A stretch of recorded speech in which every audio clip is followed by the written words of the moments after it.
With effect from today, January 6th, collection of PVC moves towards. And on Panorama, spotlight is on.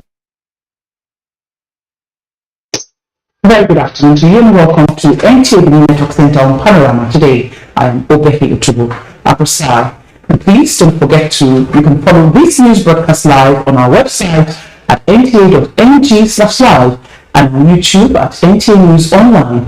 You can also visit our Facebook page at NTA Network News, our Twitter handle at NTA News Now, and on Instagram at NTA Network for updates.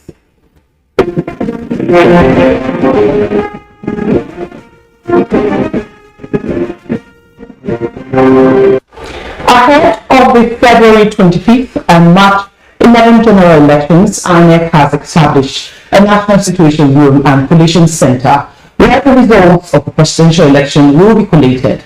A statement by INEC National Commissioner for Information, Festus Okoye, notes that INEC has designated the International Conference Center, ICC, in Abuja to serve as the venue for the collation of the presidential election results. The collation center will be headed by the chairman of INEC, Professor Mahmoud Yakubu, in exercising his constitutional responsibility as the Chief Electoral Commissioner of the Federation and returning officer for the presidential election.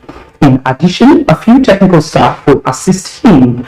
The Situation Room shall be responsible for the preparation of the venue, seating arrangements, utilities and services, security, the accreditation of party agents, as well as the national and international observers and the media.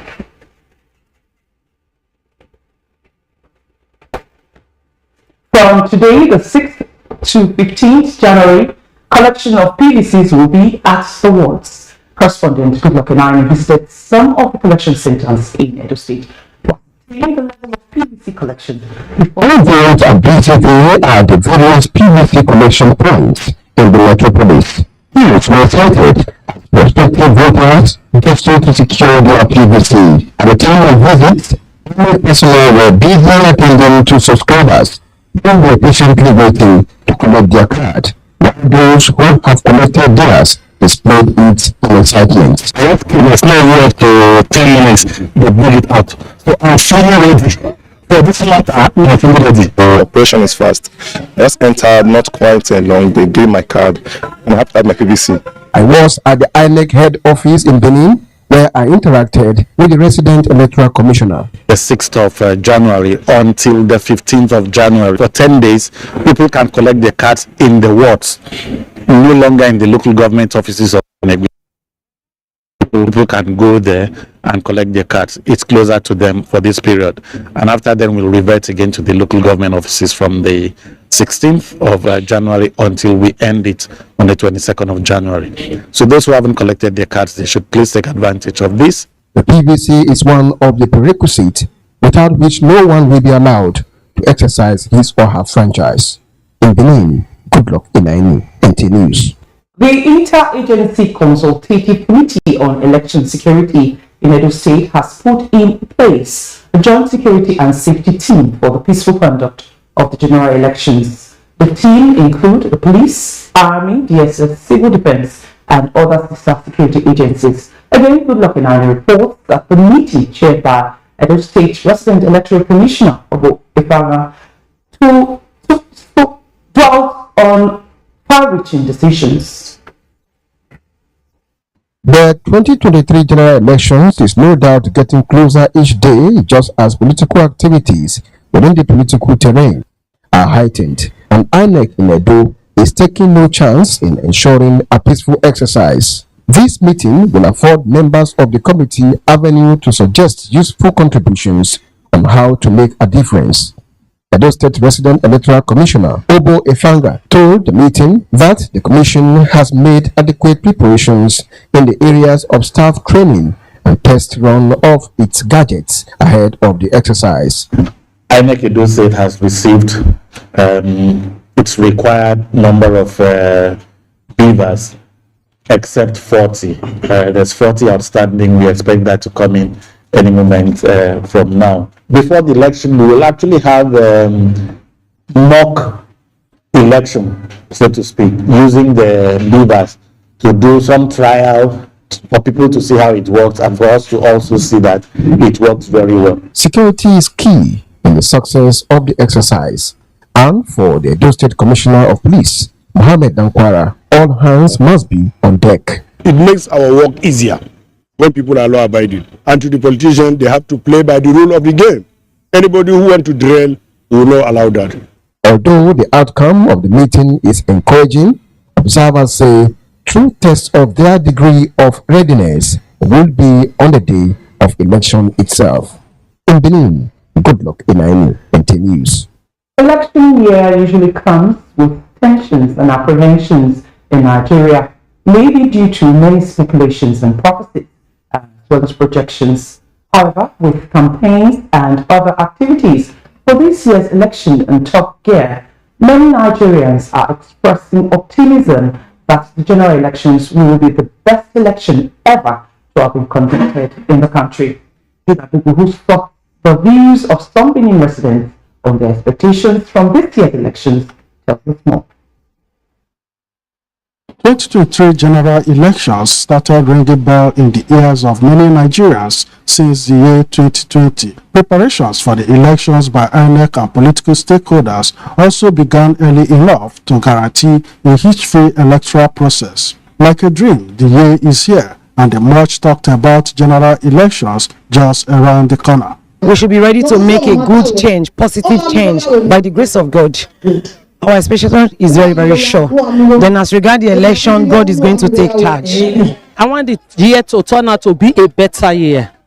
I'm praying for a peaceful election, and I'm praying that power will change and in this country for good. That Nigeria will be better again. Our election will be peaceful.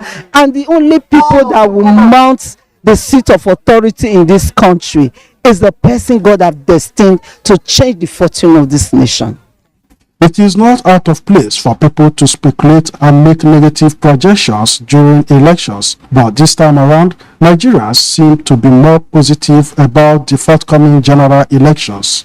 Nigerians will have the opportunity to choose without being harassed, no violence, just like the Mr. President has promised that there will be free and fair election. People are predicting the possibility of election. People are predicting that, but I can assure you that from all the indices across the country, to the south, to the north, and to the west, there is no iota suggesting that election will not hold. On February 25, Nigerians will be electing a new president and National Assembly members, while state legislatures and chief executives will be decided on March 11. Respondents believe that no matter the direction the pendulum swings after the election, there will still be a shift in the nation's political order. In Benin, Jude Abugu, NTA News. And to discuss more on the projections for the forthcoming election, I have here with me in the studio Sonny Agwebo, a political stalwart and a public affairs analyst. Sir, you're welcome to Panorama. Thank you very much. And so we just saw a report where Nigerians or Edo residents are optimistic. Do you share their view? Yes, I'm very optimistic that the elections will be very peaceful. With the introduction of beavers, I'm confident that it's going to be free, fair, and credible.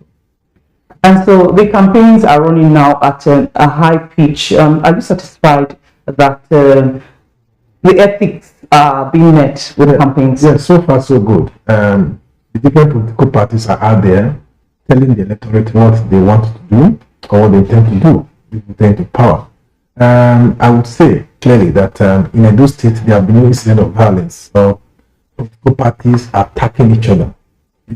The campaign so far have been based on issues, which is supposed to be the case. People are telling people that this is what they stand for, this is what they intend to do, and the electorate, interestingly, are very interested in this election because it's like they made a lot of mistakes in the past, and they want to use upon to correct those anomalies or those mistakes that they made. If you look at the electorate, they are looking at the candidates very critically, looking at their pedigree, looking at what they have done in the past, and I think from the look of things, this time people are going to choose rightly and to the interest of the public and the country. In every campaign, there are proposed policies that the candidates hope to meet if elected. Do you think these messages are being passed to the electorates? Yeah, the message are clearly, in fact, the electorate themselves, they know where they are going because they know where they are coming from. You'll agree with me that Nigeria of today is not the Nigeria we used to know. Times are completely changed. Things are difficult. People are anxious to make that change, but they don't want to continue in this hardship. So based on that, people are anxious. They are looking at the electorate more critically. That yes, you came about 8 years ago, you told us you would do this, you do that. You never did. Now you are coming again to tell us the same thing. Now they are looking at the electorate candidates, say, this one, is he sincere? This one, is he not sincere? So based on that, I think they've made the right choices. And I'm confident that this time around, the story is going to be completely different because the level of awareness in Nigeria, not just in those states, is at its peak just now. Everybody is anxious. People are eager to cast their vote. You can see, go to the different centers where they are collecting their PVC, it's jam-packed. People want to pick up their PVC because they want to be able to vote and make a statement and say, well, this is what we stand for. And I think at the end of the day, like I said, with the BVL, with the visas, and of course the general situation in Nigeria right now, elections are going to be very, very interesting. And so permission to use campaign venues we have seen it as an issue coming up, in this election period. Are those, in your own opinion, are those authorizing public officials, are they exercising their powers responsibly? Yes, I think so. They are. Public venues, nobody is restricting anybody from using public venues. The last time some people applied, they wanted to use the Ogbè Stadium. The government was very clear that there are issues with the stadium. Not because of politics. After spending billions of naira to fix the stadium, because you go and destroy it. At that time, innovations and a lot of things were going on. So there's no way they could have used the stadium. So for me, I think the government is doing what is right. And when you look at the issue of the other party came yesterday, they had their rallies, in Edo State. The stadium is not the only venue. They went to, I think, Unibel also, the sports center. That's another venue. It was available. So if you want to use the venue, you apply properly, and then you get the necessary permission from government agencies, and it's allowed. So for me, I think there's no problem as far as using of the giant venues are concerned. For now, there is none at all. And so let's talk about peace. Are you convinced by the commitment to peace now made by political class? Yes, I'm very convinced. Like I said before, so far so good. There have been no incidents of violence or people disrupting each other or peace. People destroying the peace of the land so far. The campaigns so far have been based on issues. And when campaigns are based on issues, you don't expect people to go outside, the box to do what is wrong. It is not the business as usual, where people believe that you can steal ballot paper. People believe that you can just go disrupt elections and your result will be announced in favor of the wrong candidate. People are ready to know that the day where you use talk now on issues, because it's when you're able to canvass your position to the electorate that you get the vote. So that idea of, say, let me recruit some talks or let me recruit some hooligans to disrupt the election so that I can have undue advantage, that era is gone. People are aware that if you use hooligans, for instance, you go to them, it's not going to work. So that awareness is there. And I believe based on that, you're having this peace in Edo State and in Nigeria in general. If everybody knows that the moment you steal the ballot paper or disrupt the election, it will not count like it used to be. So the duty of the candidate now is to talk to the electorate, convince them on what they can do, and the electorate duty is to accept those candidates. If you say you can do this, what is your pedigree? What's your issue? What have you done in the past? Because it's easier said than done. You come and say you do XYZ, whereas your history shows that you have never done anything right in your life. So nobody is going to take you seriously. But if you look at the pedigree of the candidate, if you say I'm going to load block, he has loaded block in the past, you take him seriously and based on how you can vote for him. So I believe strongly that this election is going to be based on issues. Based on issues, they let the candidate will discuss what they stand for. Thanks. Thank you very much. That's Tony Agwebo, a political stalwart here in Edo State and a public affairs analyst, for joining us here on Panorama this afternoon. Thank you very much. Thank you. And so let's go on a break. When we return, Panorama continues. the vaccine offers hope for a safe country free of coronavirus. I urge all state governments, traditional and religious leaders to take the lead in the mobilization effort within their environment and spheres of influence. I similarly urge all eligible Nigerians to present themselves and be vaccinated in accordance with the order of priority already mapped out at the various authorized designated centers only.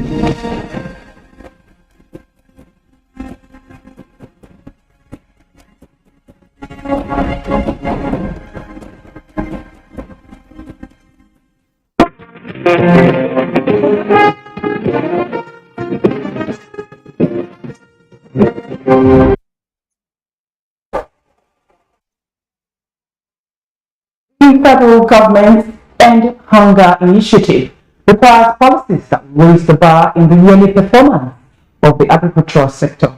Here is an assessment of the sector's impact on farmers in Edo State in 2022 and highlights of the agricultural innovations that shaped the sector last year.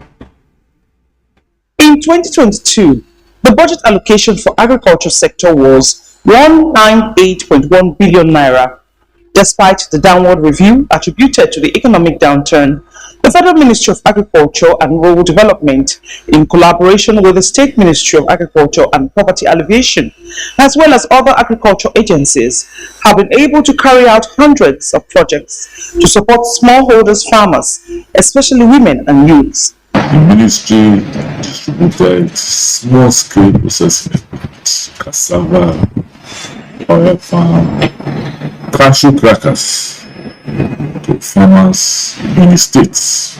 To maximize farmers' income, the federal government also approved the construction of feeder roads in rural communities. After the provision of these feeder roads by the Federal Ministry of Agric and Rural Development, they are able to bring out these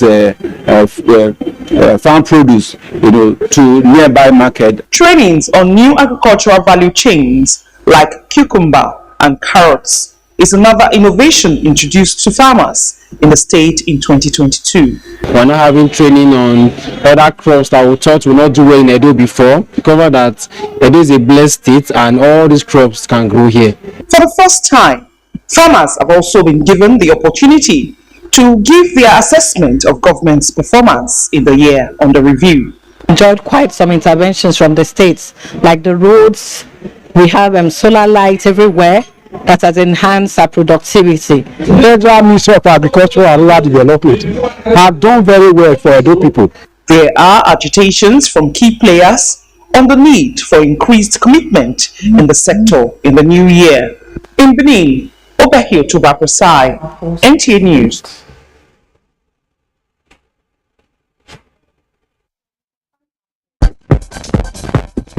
The 20 participating clubs in the 2022-2023 season of the Nigerian Professional Football League have been handed 10 million naira grant each ahead of Match Day 1 features on January 8th. The grant was presented by the Nigerian Football Federation President Ibrahim Gusso and Chairman Interim Management Committee of the League, Benga Elegbeleye, to club owners in Abuja with the aim of reducing the financial body of football clubs in the country as efforts are geared towards achieving zero dependence on the state government cash flows. We are talking with people that are going to bring money into the league, and they want us to make sure that at least we take back our league the way it is being run in other parts of the world. Here in football with that to let that one happen today, so that it can be easy for the clubs to start the league without much stress. The new season, which runs on a bridge format of 2 groups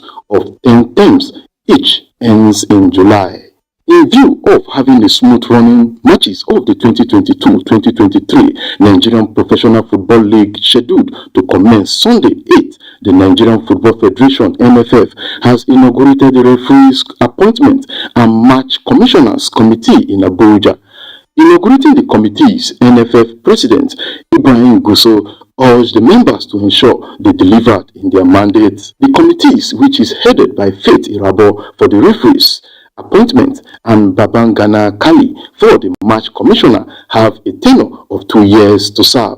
Meanwhile, Manchester United today will entertain Everton in the third round of FA Cup at Old Trafford. As the FA Cup is back, it provides clubs with a chance to turn their attention away from league matters and offers chances to their players. With sports updates, I am Peter Oibo, NTA News.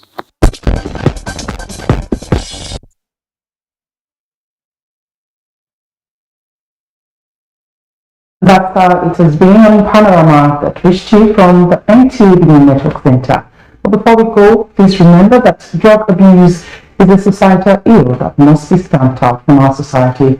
Please join NTA in its campaign to eradicate drug abuse. Good afternoon.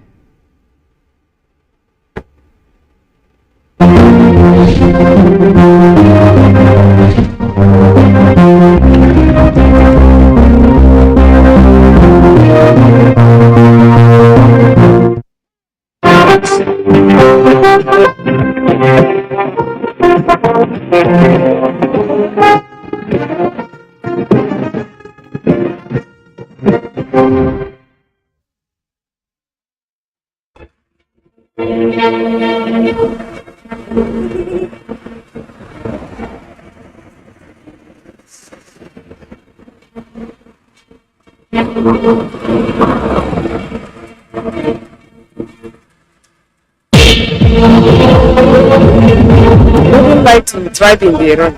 It depends on the velocity of the rain.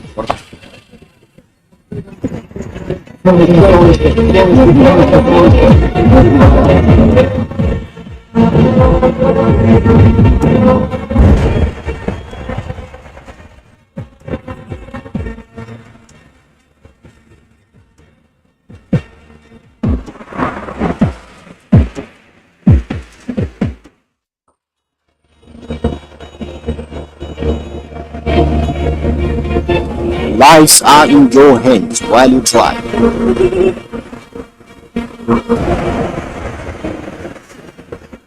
Protect yourself and others on the road. Road Matters, shown the network service of the NTA.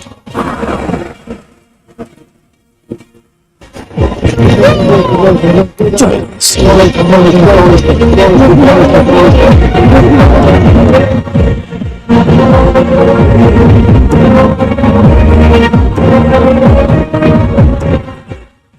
I have a dream that one day this nation will rise up and live out the true meaning of its creed. We hold these truths to be self-evident, that all men are created equal. I am not presenting a fashion show here, but I simply would like to say that we must accept to live the African way. It's been the only way to live in freedom and in dignity. Visionary, selflessness, love for our people and fatherland. These attributes of a true leader are difficult to find at this time. Africa and indeed Nigeria have been at thresholds of history. The quality of leadership at these times has often determined the narratives of such historical moments. The big question, therefore, has always been, who is a true leader? A proper leader should be a Nigerian that is truly Nigerian. A Nigerian that will not only lead Nigeria, somebody who can also lead Africa. Because Nigeria and the Community of Nations is not an ordinary country. Most of the African countries look towards Nigeria for leadership. The noble efforts of patriots in pre-independent Nigeria have been well documented. They represented the finest of Nigeria's history and reference point for character development. We must ensure that in an independent Nigeria, individual citizens throughout the land enjoy liberty, human being and equality under the law. There must be one Nigeria with one constitution and one law for all. Let us therefore, Mr. Chairman, sir, close our ears to the Council of the Fair, which says that we cannot here at this conference agree on a constitution. Nigerians always see their leader as if it's just Nigerian leader. They don't know how we are seen outside. And if we are able to get the right person who understands the situation, understands Nigerians, who is not greedy, somebody who is ready to sacrifice. Because for a country that have so much resources like Nigeria, Nigeria is not a poor country, but we have so many poor people. Prime Minister Balewa is making an official visit to America at the invitation of the President of the United States, John F. Kennedy. And we respect the people of the United States for their love of freedom. The spirit of freedom which was kindled in the hearts of the founder of your great nation and has impelled you to great feats in moments of national emergency, as well as in your daily activities. That same spirit has shown itself in Africa, and we are determined that the flame of freedom once alight shall not go out again in our continent. Nigeria's reputation around the world has largely been determined by the quality of its leadership and the character of its citizens. Leadership is about sacrifices, and leadership is about taking responsibilities. I'll have a lot that we need a leader to take on. So we need that leader that will have that capacity to exhibit these qualities. For 25 years of my life, I fought for the freedom of Nigeria. Nigeria will attain independence on October 1, 1960. So it makes no difference to me whether it's Sadana or Balewa or Chief Awolowo or myself will become the first Prime Minister. So long as Nigeria is free, I'll be satisfied. The utmost love for country and its people, the understanding that country comes first before any other interest, are what stand a true leader out from the pack.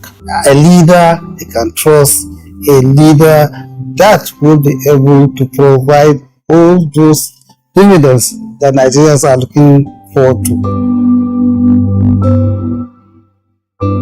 In the words of Joseph Gilbert Orland, a time like these demands strong minds, great hearts, true faith, and ready hands. Men whom the lust of office does not kill, men whom the spoils of office cannot buy, men who possesses opinions and a will, men who have honor, men who will not lie, men who can stand before a demagogue and damn his treacherous flatteries without winking.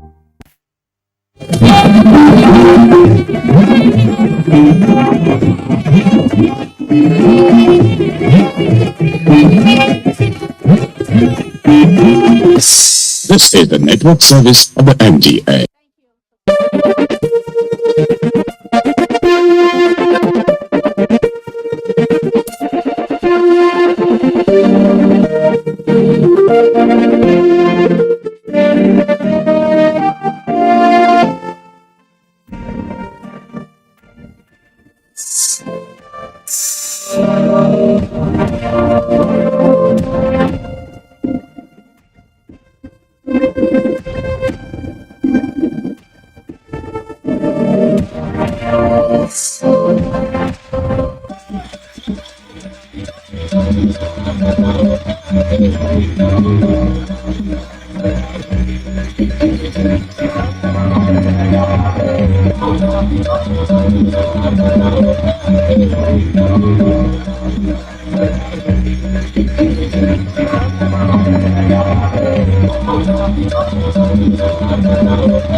Ajaso Mission is a community at the border between Cameroon and Nigeria.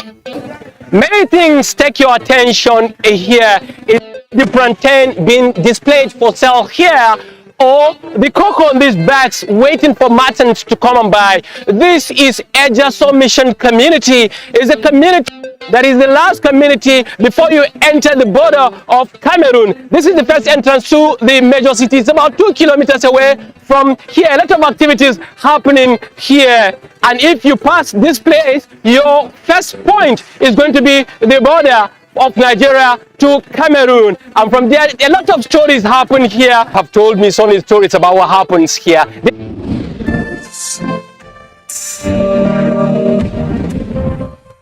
Ajaso Mission. Ajaso, the name Ajaso, in the Nigerian people call it Aya also, meaning upriver.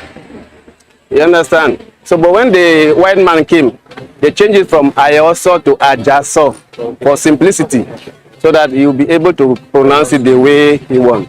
So Ajaso is a cosmopolitan town.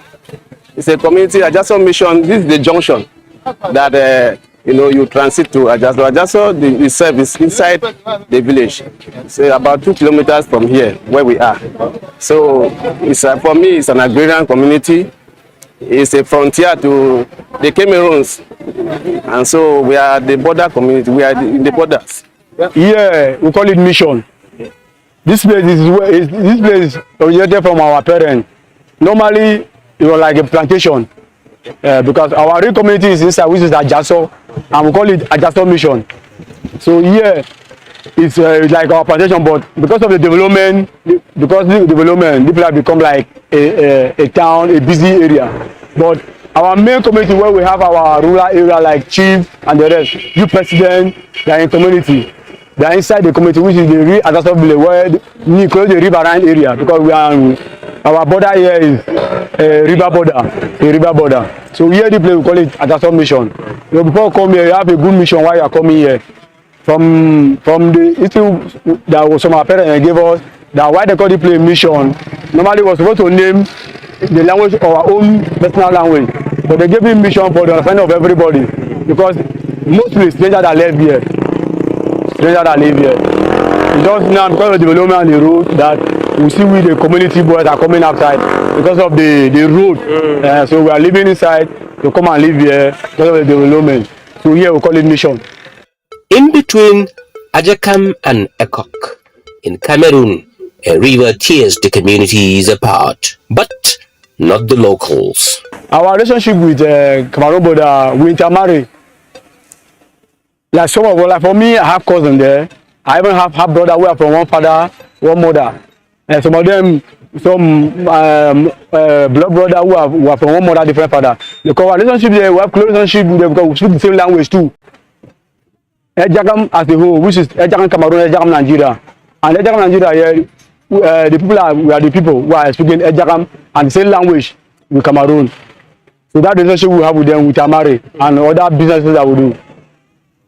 So what are those things that you do in common, like in terms of business? Like in terms of business, especially the farm product, like the Tobago cacao, which is the cocoa that we produce.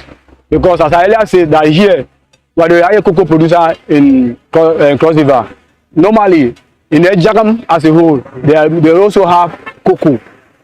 They have cocoa, which they normally sell. Our merchant from here normally cross that side and buy them because of some of the interior villages, because of the bad road. They may leave it there until it dry season time, then they later bring it outside. So that is the business of like tomato. Like they have a good species of tomatoes. They have good species of tomatoes that we normally buy from them. What about the process of crossing? You know, there are officials, you have to show yourself. How do you do it daily? They have recognized you people. That is why, like, to ask you anything. Like from we are from here. From we are from here. We are very friendly with the officer because they know us. Some of us, they know about our faces, but not by name. Because when you see me today, I pass. Tomorrow you see me again, I pass. You know, this person is the area boy from here. But those people are coming from them, they know because they know their duty. It's not the immigration, they know the person that is from here and the one from. So when you are coming, they will check you. They check you, they know that you have a proper papers where you can cross. You cannot just come here and cross. Apart from where you are from, because some of us, we can marry. Either your wife from there, we normally cross and go and they know us. They know very well. Like unlike me, if I'm moving from this border area to Cameroon 10 times, nobody will stop me because they know me. They know if I pass this evening, afternoon I will come back. I pass morning time, evening I will come back. But this is where I base, and this is my community. Another thing I would like to ask you finally is about nationality. Yeah. You have a cousin, he says he's a Cameroonian. Yeah. You are a Nigerian. Yeah. How do you differentiate it in between you people when you sit down and you're discussing? How does it sound? At times, because of like whoever is preaching English, no, like even in Nigeria, no, when you see people from Yoruba, from the English, you will know. Now you are speaking, I understand you are from Hausa. I understand you're from Abuja, from your language. That even them, even from that good English, when they're speaking from English, you know that this person is from Cameroon. Even our own Jagam language we are speaking, there's a difference there that when they're speaking, you know that this person is speaking Jagam Cameroon. Like the preaching English, when Cameroon man is speaking, you know that this person is from Cameroon. So I think that is where we differentiate them. In terms of language, both the Jagam speaking Cameroon and the Jagam speaking Nigeria, almost they have the same language. But you know, the Anglophonians have this their English type of broken. That when they are coming, if you want to interrogate them, you hear them speaking broken. But the Jagam man, in terms of Jagam, you may not really know the difference between an Jagam Cameroon person and an Jagam Nigerian. Because of the similarity in language, we speak. In short, virtually the same thing. It's like the migration pattern is closely related. You understand? So that is why you may not really have a differentiation between them and us. But in terms of their English language, there is a big variation because they speak broken.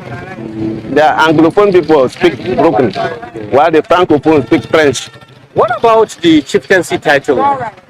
Like a chief in the Jagam speaking community, and then a chief in the Cameroonian speaking community. How do you differentiate? How is it? Well, all of them have the same. There is a title called Ntufam.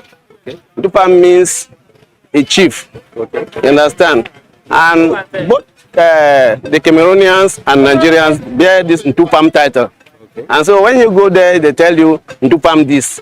You come to Nigeria, that's why I tell you, I say, in the Jagam context, you may not really have a differentiation because most things they do are similar.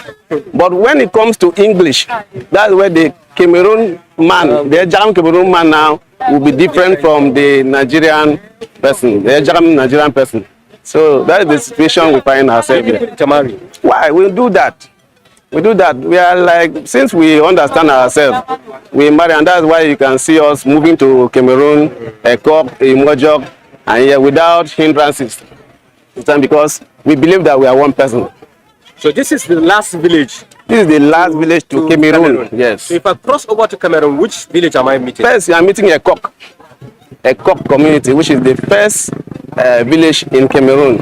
Then you proceed to Imojok, and then to other communities down there. The brotherhood once again intertwined through a cash crop which breaks the border. And from empirical findings, Cross River State has the highest cocoa in Nigeria, produces the highest cocoa in Nigeria. Yes. If you go to the west, they will tell you that it's the west that produces the highest, but it's a lie. You can see things with your eyes. Yes. But we produce it in such a way that is not encouraging because the government is not really involved. They can only come and tell you, this is what they want, or this is what they do, this is what they want to do. I want to encourage farmers to produce this thing more. But when they send incentives, it remains at the top. History has it that cocoa was the mainstay of Nigeria in those days. Cocoa, cotton in the north, and palm oil in the east. Yes, cocoa here in the south was the mainstay. But now we don't see it as the mainstay because it's almost forgotten. It's almost forgotten. Just like the granite pyramid in the north has been forgotten. Yes. So there are challenges that bewildered or that are really troubling the farmers. Challenges of, for example, the black spots that affects the cocoa. The black spot can cause low productivity here. The peasantry, as in people who do this thing, they do it in a very small way. So they need government intervention. So this is where I'm standing is a boundary between Nigeria and Cameroon. Look at Cameroon up there. It's Cameroon. They also produce cocoa. And what's happening is we do import. They bring cocoa from Cameroon into Nigeria. So at the end of the manufacture of cocoa, yes. Where does the farmer stand today? Okay. The farmer does not benefit really. Does not benefit because what they buy, merchants come from the west to come and buy here, is so cheap. They buy it, the amount is insignificant because by the time you sell a bag of cocoa, you discover that before you pay your workers, you buy chemicals and other activities in the farm. It has got the whole money. So farmers don't really benefit from it.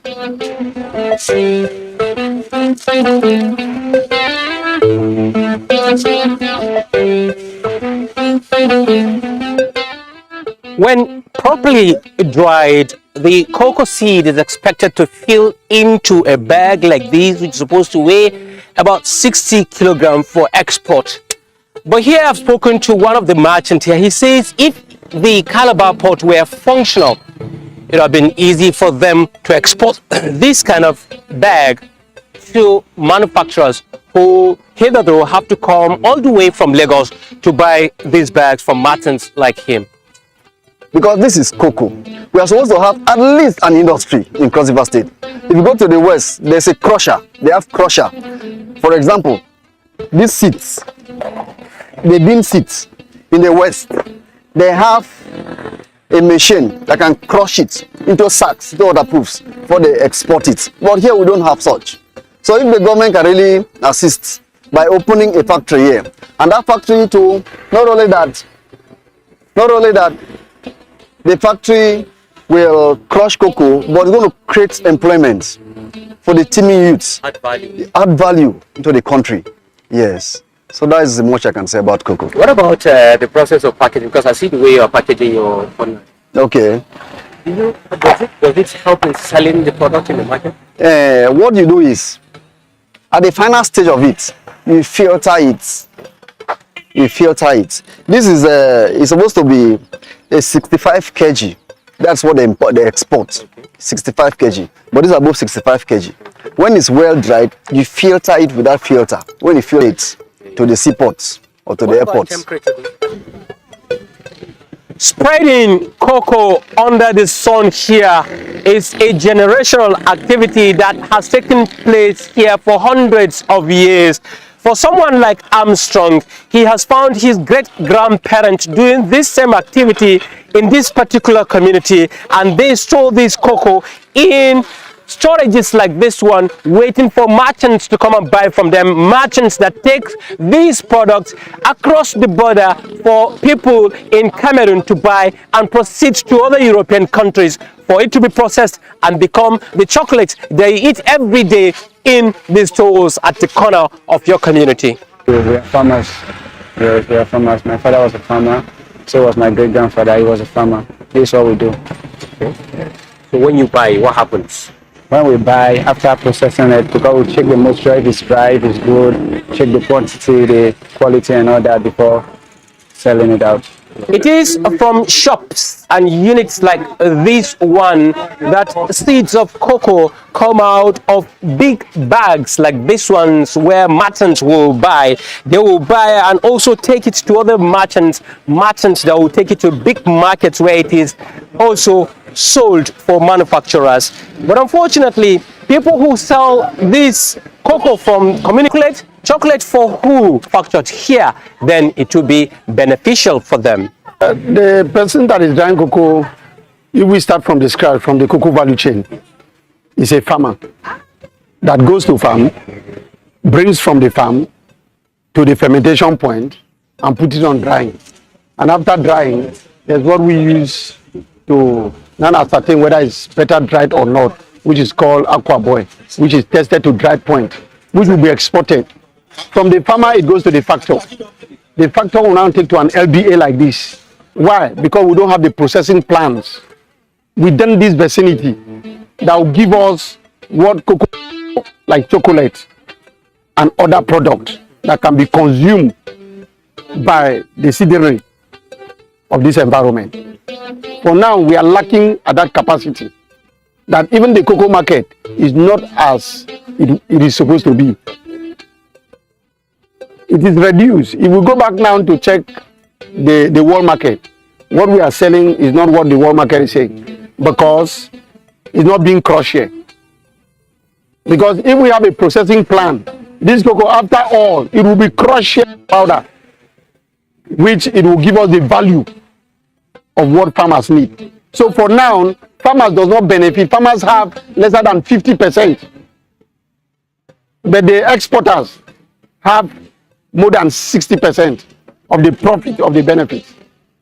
So we plead for we plead to government, or we cry to government to see how it can come into our aid, as this is a border road, and today we are aware that there is a new bridge.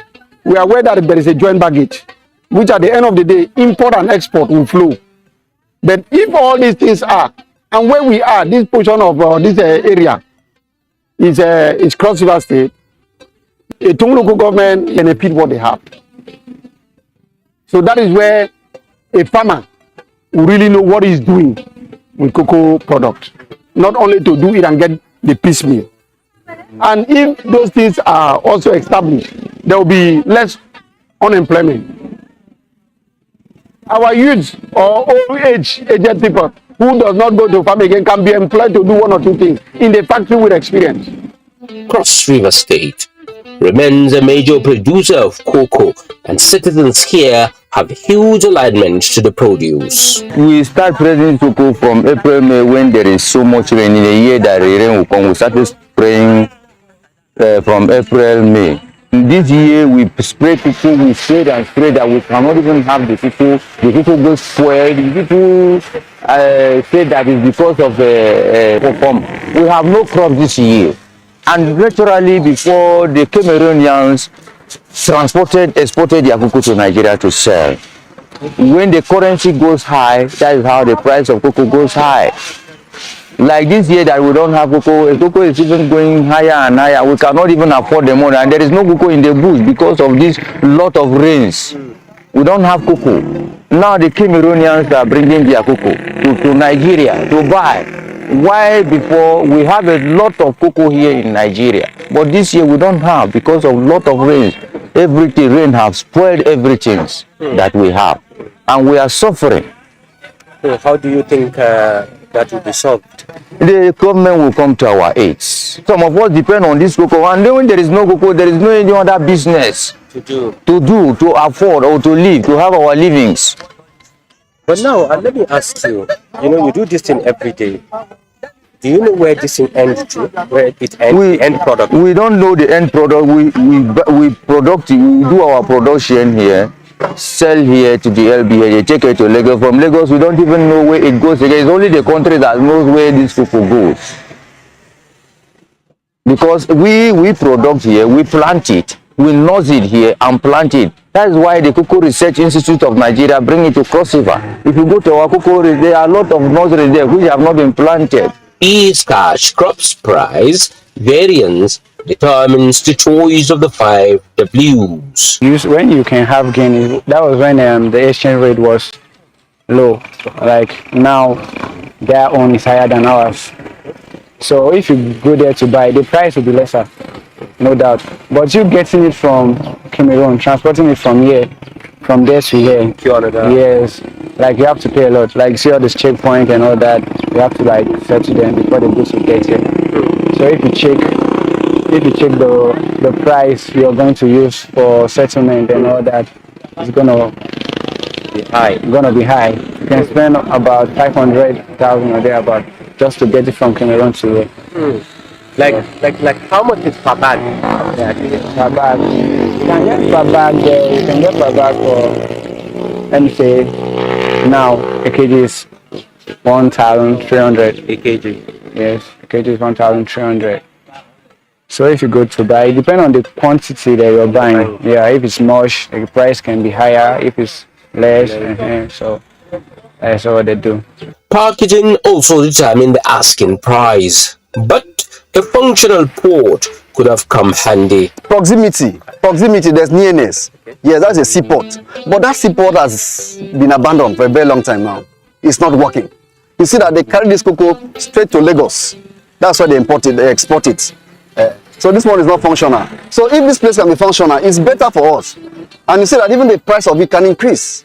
Yes. Now, all the barriers are breached, and not only cocoa will flow.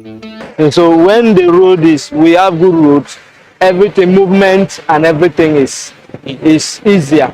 You understand? And it also helps in the transfer. Let me say, maybe it might bring foreign buyers and every other thing. The forest will be, and so the river, and its can use. But what will cease to be is the multiplicity of checks at the border, with huge reduction in cost of ferrying. The peaceful resolution of the Bakassi Peninsula issue has come with it so many pros for countries involved, with this symbolic event sowing the seed of the rebirth of the Trans-Saharan Highway, taking travelers from Lagos to Mombasa. The formal opening of the Inform Bridge between Nigeria and Cameroon has no doubt opened a new vista in the relationship between the two countries. Minutes after this opening has taken place, the alternative bridge has witnessed a swell of traffic, meaning that people have been waiting for this to happen so that they will continue their normal activities.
Stress is a normal physical response to an event that makes your nervous system feel threatened at the perception of danger, whether real or imagined, giving your body automatic mobilization process known as the fight, flight, or freeze response.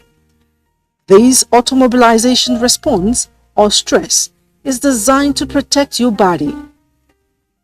When it is working well, it helps you stay focused, energetic, and alert. In an emergency, it spurs you into action to defend yourself. Stress, however, becomes worrisome when it is overwhelming. It can damage your health, your mood, your productivity, relationship, and even your quality of life. Stress is chiefly induced by environmental conditions or stimulus and emotional instability. Work-related stress is the second most commonly reported condition in the self-reported work-related illness. According to research results between 2011 and 2012, an estimated 428,000 workers suffered from work stress. Stress affects different people in different ways, but generally, the chemicals that are released by the body as a result of stress can build up over time and cause various mental and physical symptoms. These include irritability, anger, depression, anxiety, food cravings, lack of appetite, headaches, sleep difficulty, and the list is endless. How one handles one's stress depends on the causes and the symptoms, but it is imperative to note that once the pressure or threat has passed, your stress hormone level will usually return to normal.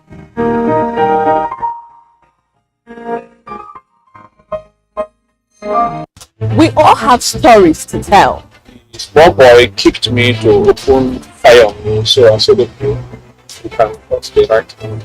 So that's what how my right hand was cut up. He's working with close with which year that it was that guy. No, he's not an ordinary eye. No, it's not an eye. Juju use marry his wife. It all depends on how I handle my story and how you're able to handle your own story. It is what you decide in your mind that determines you, not your situation. I don't hear well, but one thing is, we are better together.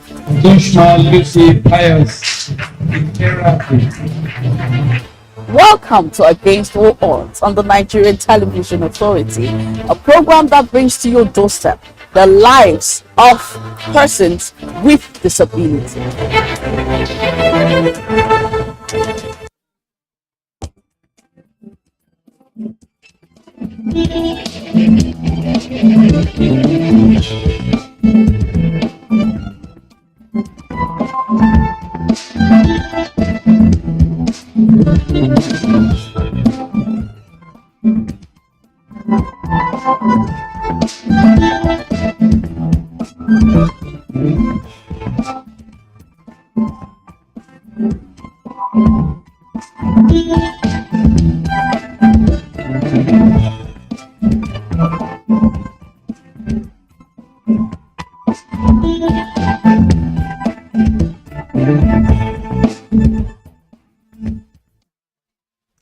It's often said, and of course there is a song that says it real right, that it is always better to be a giver than to be a taker. And I'm wondering if that still is applicable today. A lot of persons prefer to sit down and stretch out the hand to receive rather than stretch out the hand to give.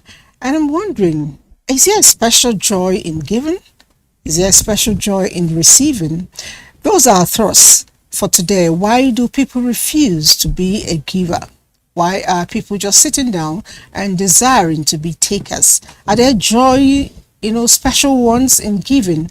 And is giving also transactional? I mean, do you give because you want to receive? This question is pertinent, is imperative, whatever you call it, because I know that about this season, people, organizations, NGOs, individuals, politicians are going to be doing a lot of giveaways. If you go to the Instagrams, they tell you, they'll tell you there's a lot of giveaway going on, and I don't know what they expect in return. But let's quickly introduce the people in the house. Usually I don't introduce them. They introduce themselves by themselves. So I'll start with myself. My name is Elizabeth Abai, and I have a sister. My name is Devan Mom, and it's good to be here with you this morning. Okay, sir. So my name is Emeka Ilebunam. Very nice to be here today. Good morning, Nigerians. Good morning. And I always start by saying I practice what I preach, and I believe that giving gives a lot of joy. And knowing that I've offered you everything on the table as the only man in the house, So while you talk, Yeah. munch on. Okay. We'll take a little break now and get to find out from the streets, why do people give, and is giving transactional? Let's find out.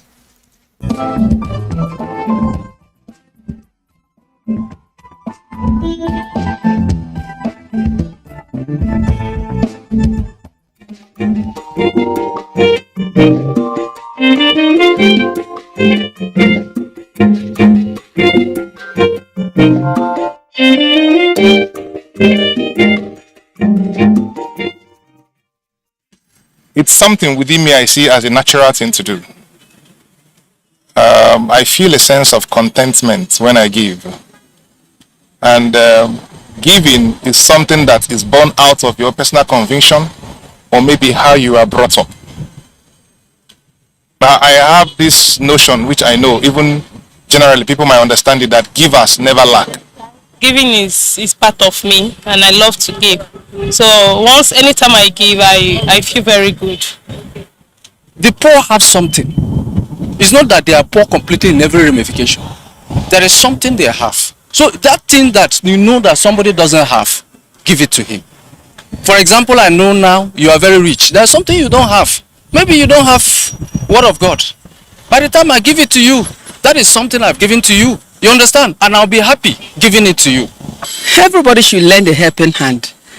A rich man may be sick and he falls down. A poor man can come and help him up. You have helped someone. So help is for everyone. Yeah. Giving out something from my own little I have. It's like I extend the hands of fellowship to comfort the life of someone who is in need. So that makes me happy and make me feel joy of doing that. I feel great when I give the people because it's a joy. It's a theme of joy to when you reach to a certain stage in life and you have comfort, you give to people, you get the comfort and you go back home and sleep and feel that you've helped a lot. But there are some certain things that people need to know in life. The poor also give, not only the riches. Because there are sometimes when the poor gives, it's just to show appreciation. It's not actually limited to the rich alone. The poor gives, the rich gives. Everybody should give because giving is part of a paramount thing in the history of nature. God gives and we should also give. Nature gives and we should also give. In every aspect of our life, giving is a necessity. The rich supposed to give and also the poor. The poor supposed to contribute, but they should not depend on the rich. Both should give. If you have, you give. That is how it is. Don't depend on anyone. I feel happy because me, when I give, I feel I will get back double, return double. So I feel happy giving out.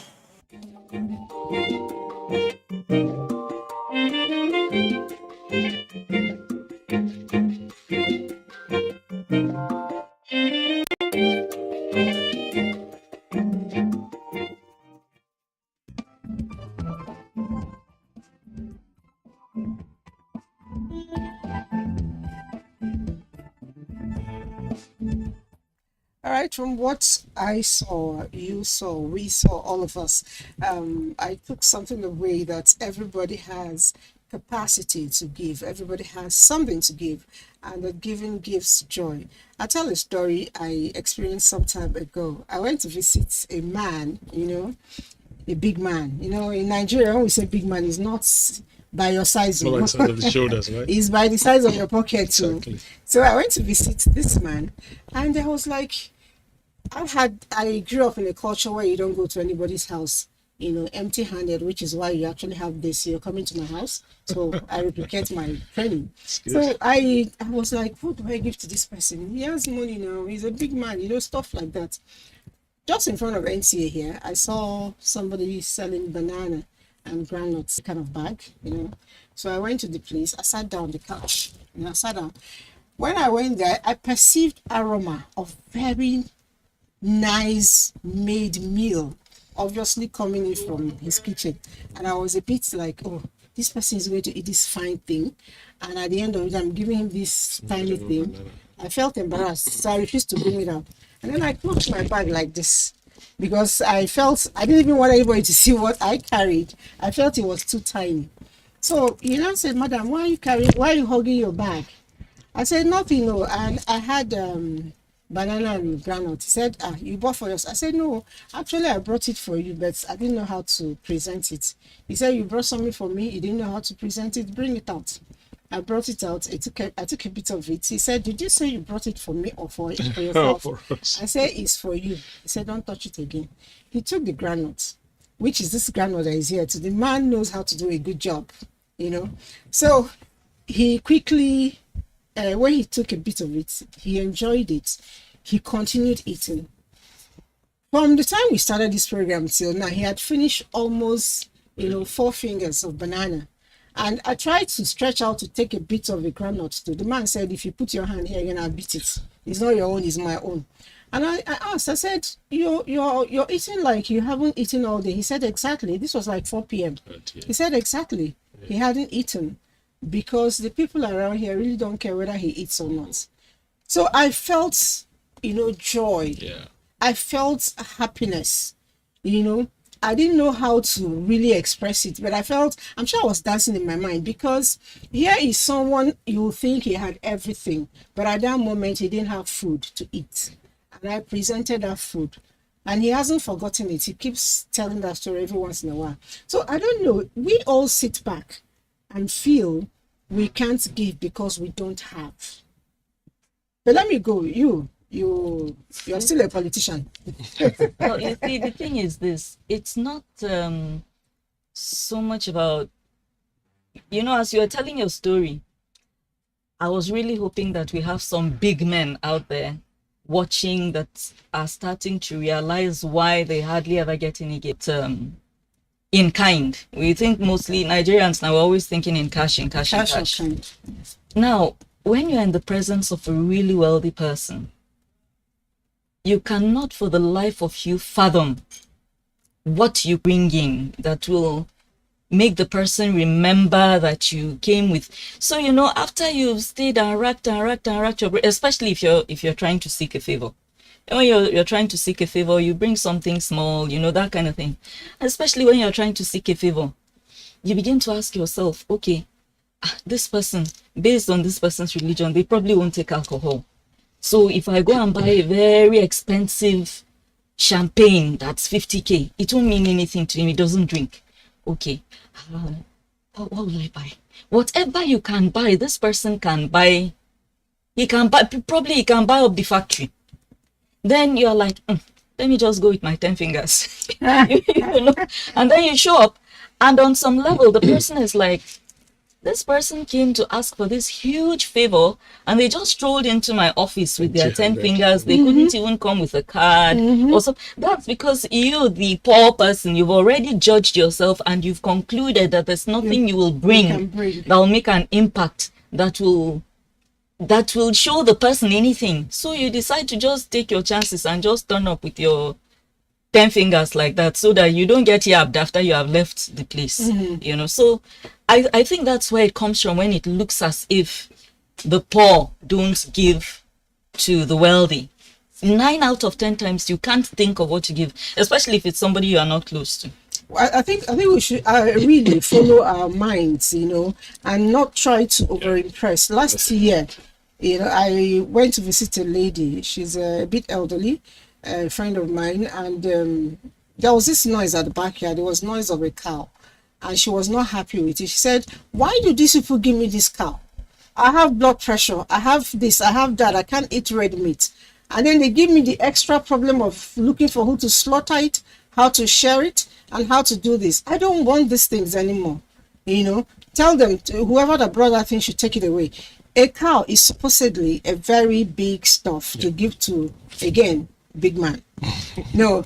And then here is this woman complaining that the money she's going to use to take care of it, the feeding, the everything, is stressing her. So why are you giving her gifts that will stress her? It would have been nicer if you made perhaps fish pepper soup, in a bowl and brought it to her table, she would have been very happy. Like, I gave her a cake and she was very happy. But let's not move the I give according to my pocket. I want to find out, it's you're a Rotarian. Yes. And president, which club? Abuja Municipal. Okay. Now, I know that Rotary people are associated with a lot of giving, but you as a person, what makes you want to give, and how do you feel? So thank you so much. So, and from your very nice story and the joy that I hear, I think what is important in giving is basically to run away from the kind of thing you very validly put across is giving respect. Thank you. So I just came back from a trip, and I have my friend Chris. He's always a very nice guy, and I bought some bottles of perfume, and normally people will say this one is feminine, this one is masculine. I don't know that. So he came to the office, and I just took one and gave to him, and he screamed, "Oh, this one is ladies now," and I'm like, okay, so you have a wife, so go give it to him, to give it to her.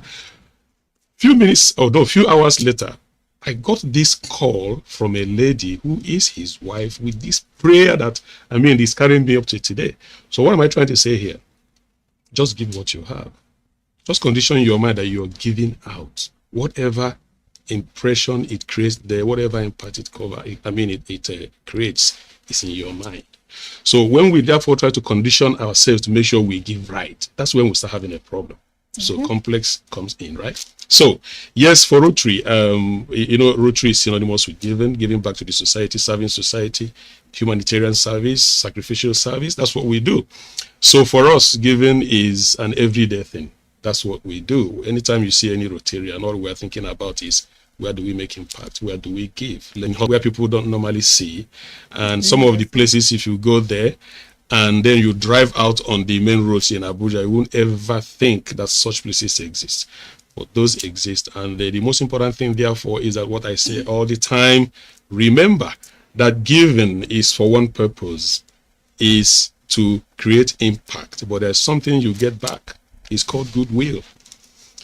Goodwill is what comes back to you. And as long as you remember that, then you give from your heart. Goodwill is that currency that both the heaven and earth understands, the spiritual, the physical understands it, and it happens only when you give. The only time you have goodwill in your bank account is when you give, without caring, without minding who is receiving it, without waiting to receive a thank you in response, and so on and so forth. Giving, even not knowing who you are giving. Okay. So that's basically what it is, and that's what I think is the way we should always be. Stemming from what you said, I keep having reflections of people who give in front of camera. What do I mean? Somebody wants to go and visit a motherless baby's home, or is going to donate one thing, and he's carrying a camera, and he's begging media houses to come and cover it.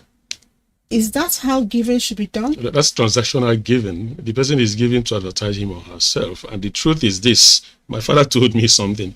Anytime you give someone something and he starts saying thank you, and you're enjoying that thank you, just forget it. You've gotten your reward. Right? But that reward is not enough. The reward comes from God. So the moment you expect that reward and you take it, forget it. You've not done nothing. But if you do it and walk away, if you do it when you are not even there, if you do without caring for it, thank you, then that's when you get the real reward, which is the goodwill I'm talking about right now. However, I'd like to point out something that's very important based on what you say. So several years ago, it's over 38 years ago, so I used to be away from the country. So when I come back, I go to one particular motherless baby's home in Enugu, and I will always go there, give whatever. It doesn't matter, a bag of rice and things like that. And so one of the days I came in and there was a team of journalists, NTA, basically NTA, one Channel 5 in Enugu or something like that.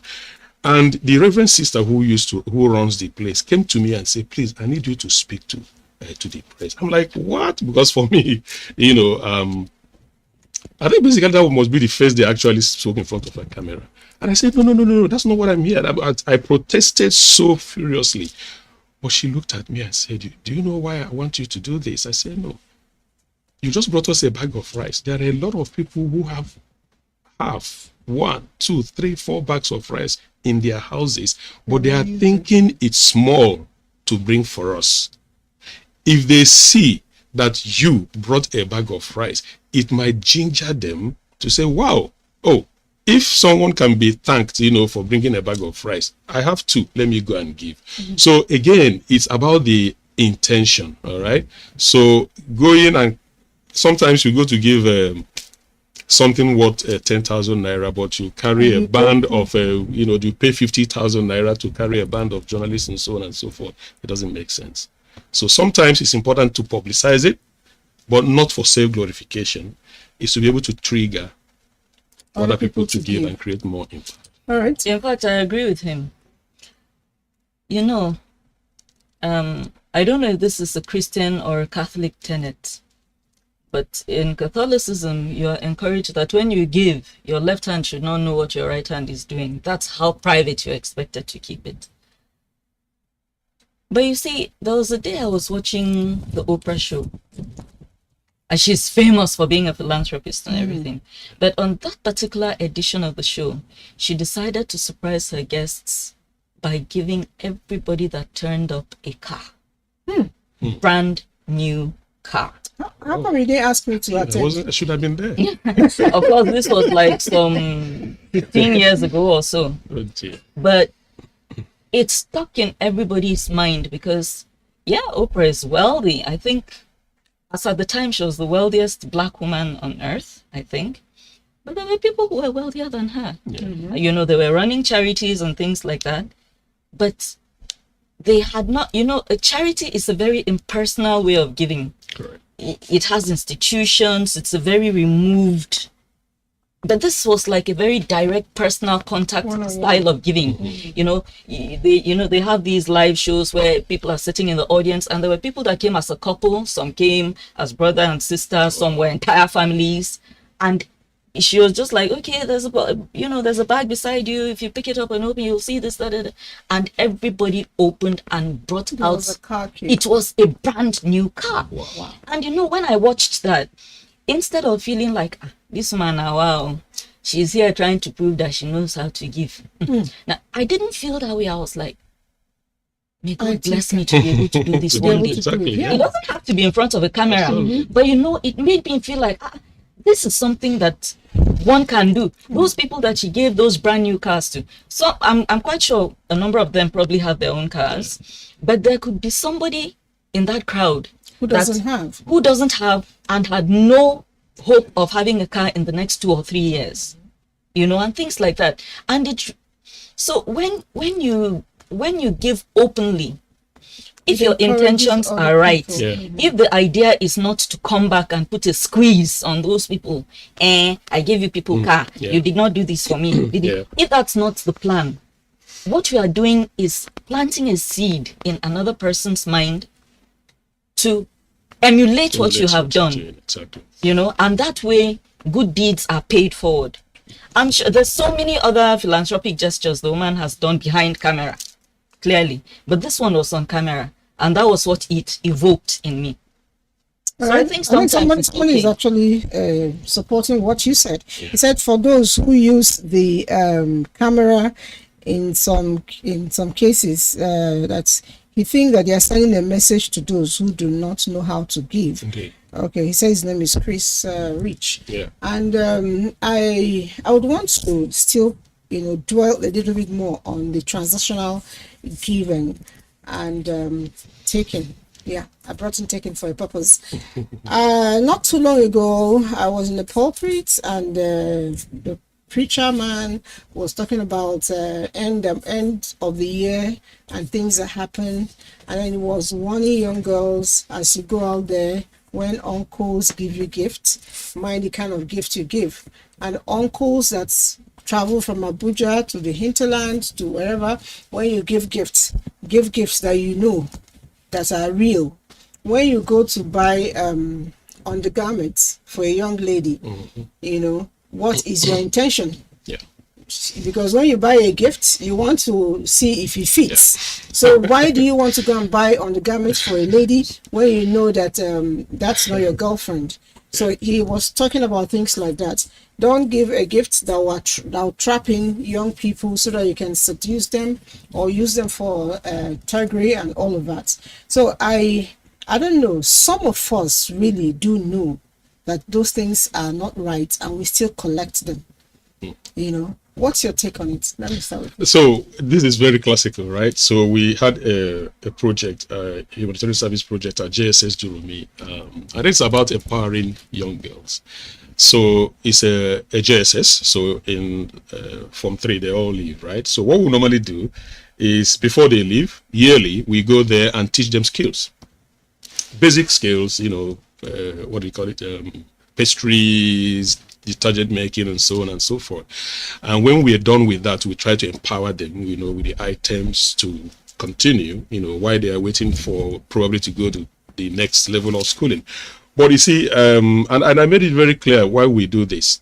We do it because these girls are going to go back to their homes. Most homes are, unfortunately, I mean, I have to say it's poor, all right? So these ladies need some basic things, you know, sanitary pads, brazier, and so on and so forth. So you want to be able to empower them to get them by themselves, because our experience when we were trying to do studies of what we should do proved what you just said right now. A lot of uncles will prey on them and say, okay, you need the money to buy sanitary pad. Okay, no problem. Come and sit on my leg. Sit on my laps. Yeah, it happened. They told us this live. They sit on my laps, and of course, when you sit on uncle's lap and he want to give you money, you know what that means.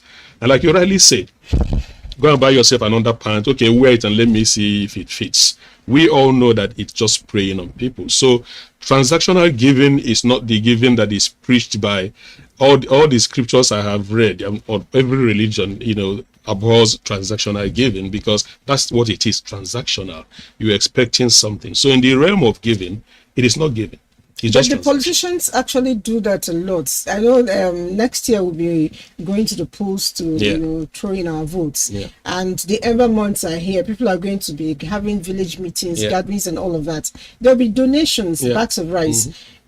Must I collect it? Let me go to you, because you are one. Come to it at the. I think let's not be too utopian. Okay. At the end of the day, we're all human beings and all flawed.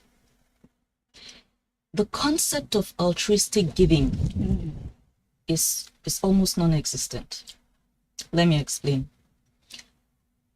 From a physical human plane, I would call myself an altruistic giver, because in many instances I've helped people I know I'll never lay eyes on again. Random strangers, family in remote villages that I don't even really know well.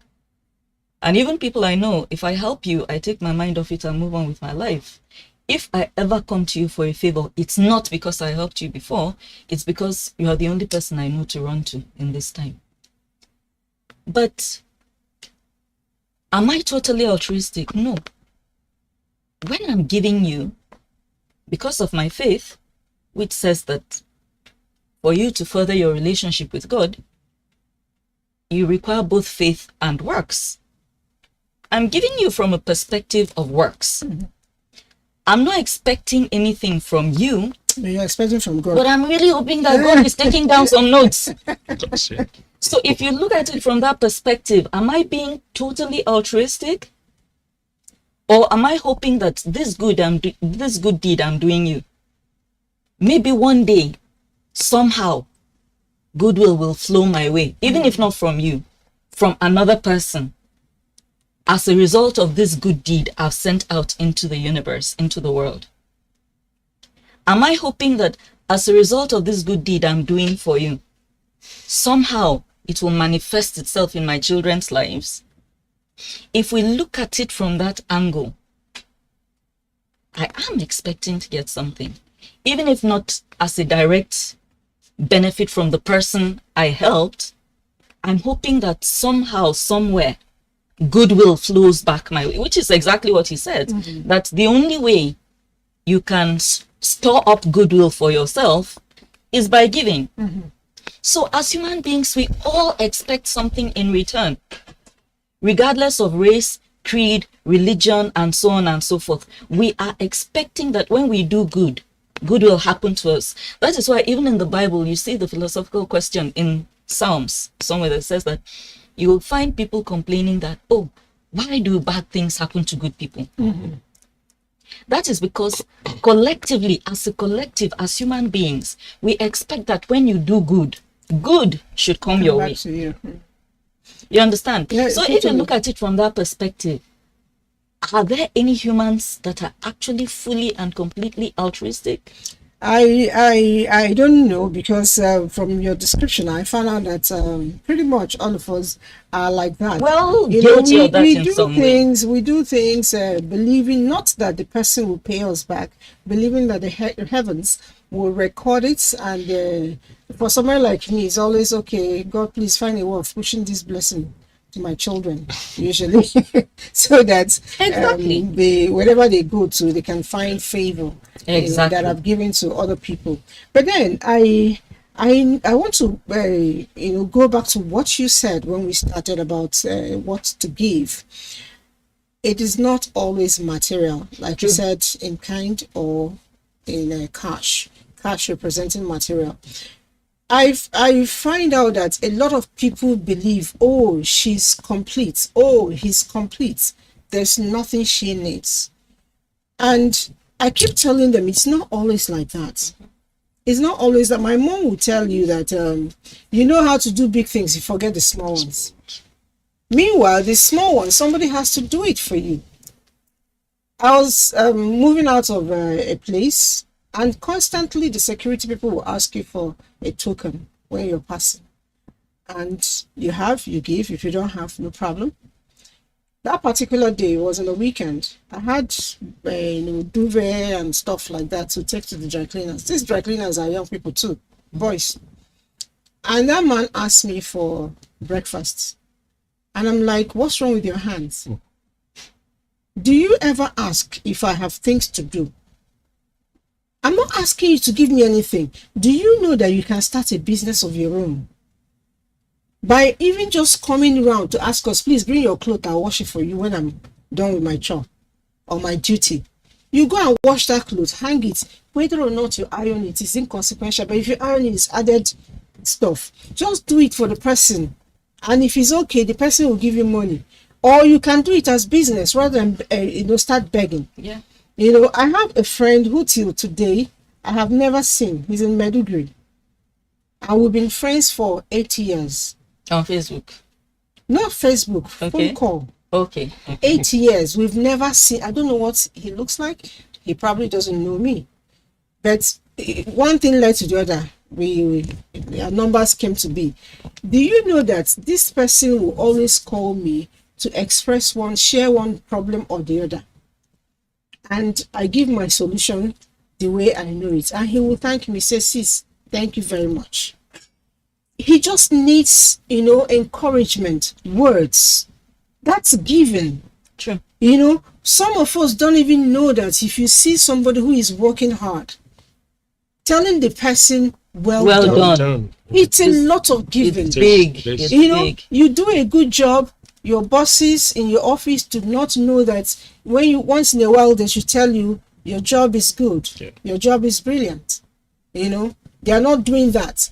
But whenever you make mistakes, you're spanked. Yeah, exactly. Your job is brilliant. If you were very tired and you didn't want to continue, the mere fact that this boss recognized you and say, I see you're doing well, will give you a strong rejuvenation. Exactly. A lot of us do not understand that. We always believe that, I am on the other side and nobody can give. There was one man,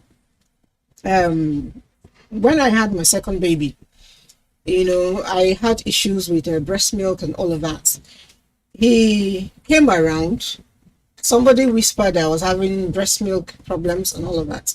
So he went and brought me some local things, palm wine to drink, that it will help. And he didn't know how to give it to me. He was a cleaner in the office. Oh. He didn't know how to hand over. So he came to the security man and said, Madam, say I should bring this thing. The security man brought it. gave to the housekeeper. And that one brought, I said, I didn't ask for this. What's this? I don't even take it. My mom says, some people say it helps.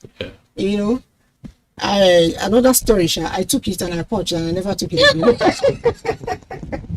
never took it again. See that coming. I thought you were going to say something nice. No, I punched it. It wasn't for me. So I had to find out who he was even before taking it. And I called him. He's late now. Why did you do that? He said, I didn't know how to come to your house and come and give you this thing, but I heard somebody saying it and I needed to help out. I looked at this man. You know, he treks to work for a very long distance. Long distance, wow. I called my husband. I said, you must do something for this man. Then I asked him, what do you want? He said he needed a bicycle, white horse. Or he bought him a bicycle. That his place is not very, motorable. So you see, he caught me. I wasn't relating with him, but he heard I had issues, and he helped out. 1 liter of palm wine.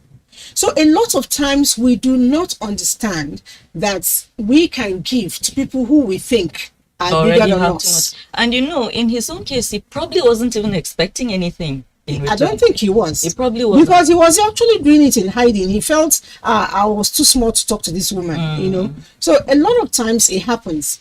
And anyway, let me go back to the people who are writing before my time runs out. It says, if a person comes to me for the first time to demand money or material things from me, I will give. He comes the second time, I will give. And when he comes back the third time, should I still give him money?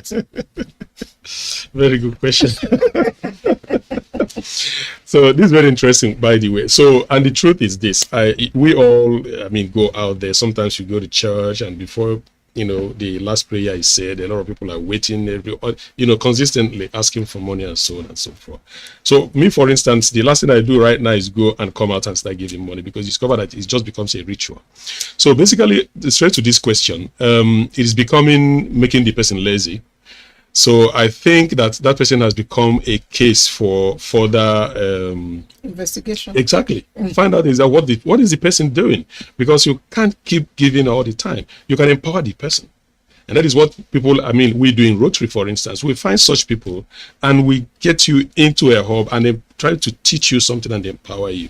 Ask you some questions. What do you do? Why don't you go to so place, learn something and be there? And these days, we don't even do like empower people anymore, because we discover that you just give people items, they go and sell it and move on and come back again. So put you in a hub. So such a person that is coming the third time, I think from, more often than not, these people they are not people who really want to be useful to themselves. So he should take another direction. Call the guy, find out why he's become a perpetual beggar, because that's exactly what it has turned into right now. So that's my advice. All right, I hope you're listening. You didn't give us your name, but John Aduku from Kaduna says, good morning, everyone. In a society where philanthropy, civic titan, okay, he says civic titan, is a way of life. Giving back to society comes easy, and it's not transactional in any way. And another person says, good morning, I like the topic. There is somebody who I know, if you ask him for assistance, he will cry that he does not have. Even his family background are lacking much, but he will go to church and donate money to the church. Is that right?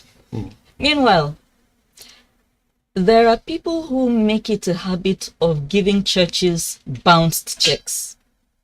Churches? Yes. It's like not just churches, organizations. No, like you can do that anywhere else, you understand? It's still not good. Yeah. But somebody that can come and lie to the church frightens me. Yeah. Right. So this person that should not be catching feelings. So 9 out of 10 times, if you go back and ask the church, each time they took that person's check, the check bounced. No, seriously, there are people who have made, and these are people whose names are well known in society. You understand? They use church to catch crews, during bazaar and things like that. That's their own camera. The studio cameras are not there, but there's a whole crowd of people in the congregation that will know, this person, he's so interested in the workings of the church. He's so 9 out of 10 times they are doing it to promote their business.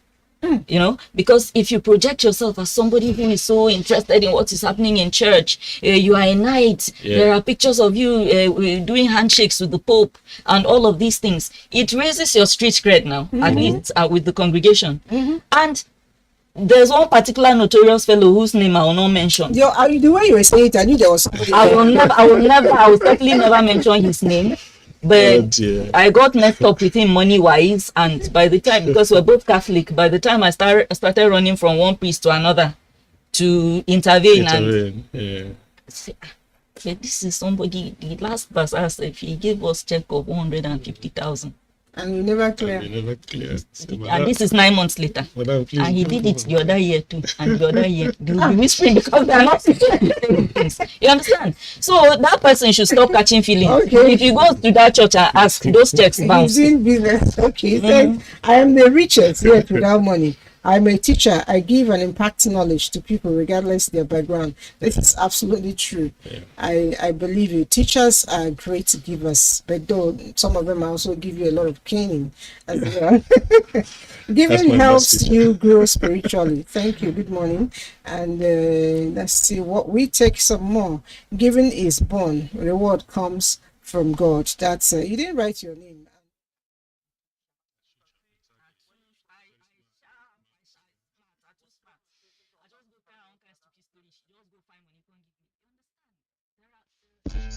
This is the network service of the NTA. We now join our outside broadcast crew for a live telecast. Please stay tuned.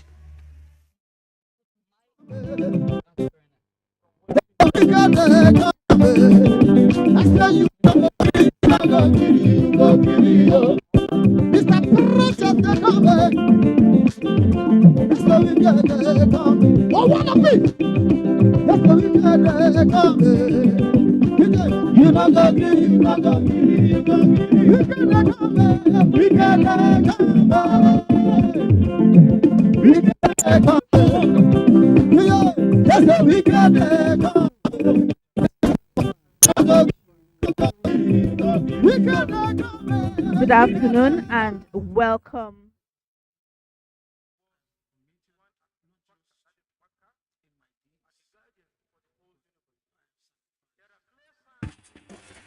This is the network service of the NTA. We'll be joining our outside broadcast crew for another live broadcast. This broadcast will be continued later. This area, that person would attain tranquility.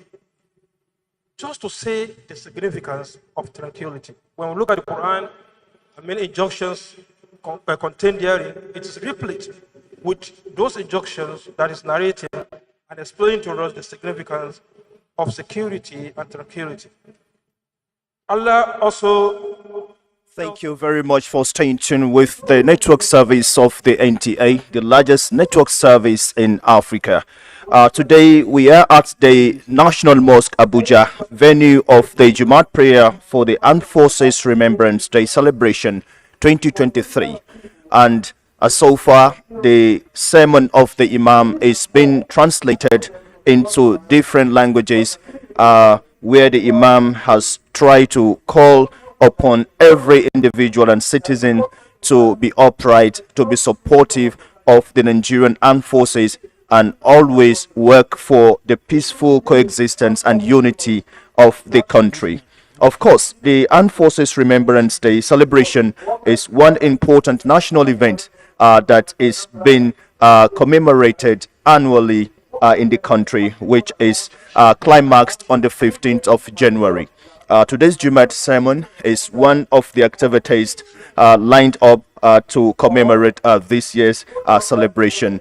It will be recalled that the President Muhammadu Buhari in October last year inaugurated the emblem launch, where from there it has been one event upon the other, and today's Jumat prayer is one aspect where Muslims have converged here at the National Mosque to pray and support the armed forces with prayers in their gallantry to protect the country. I remain Abdullah Ajia, welcoming you to this Jumat prayer here at the National Mosque.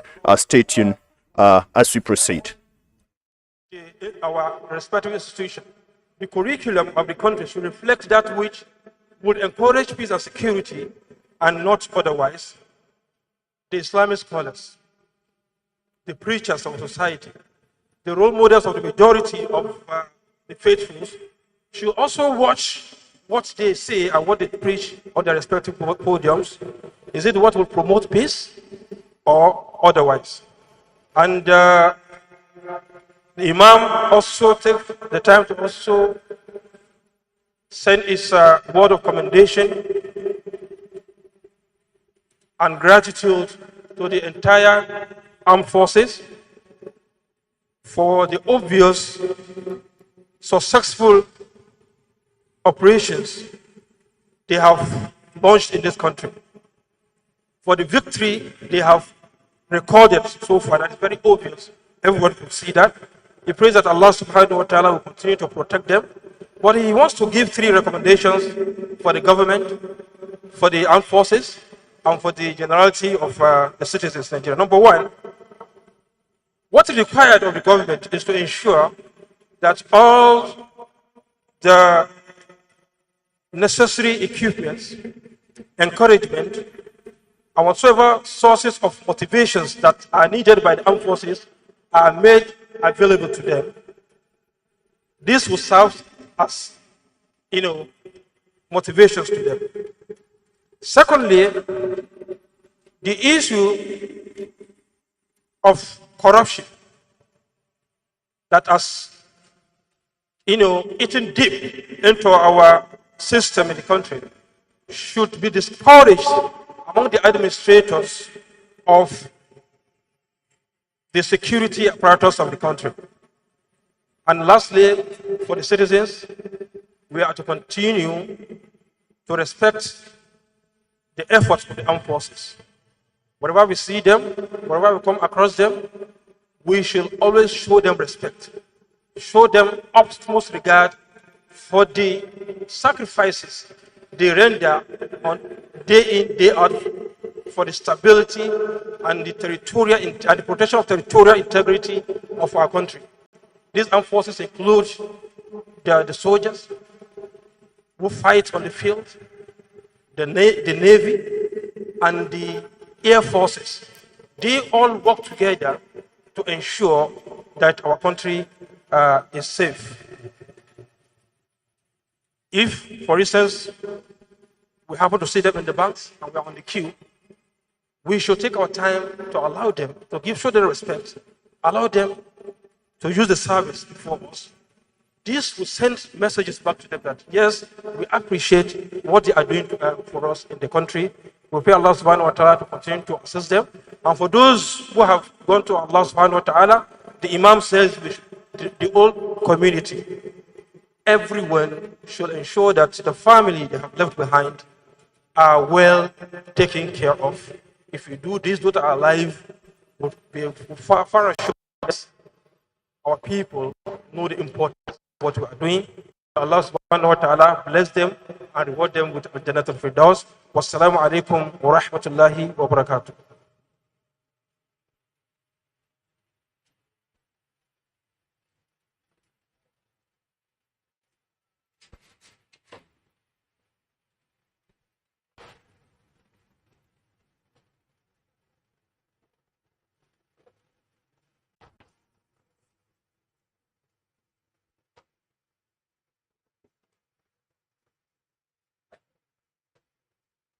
Just listening to the English summary of the translation of the Imam's sermon, and the Imam just arrived now, and that will signal the call to prayer before the Imam's Arabic sermon.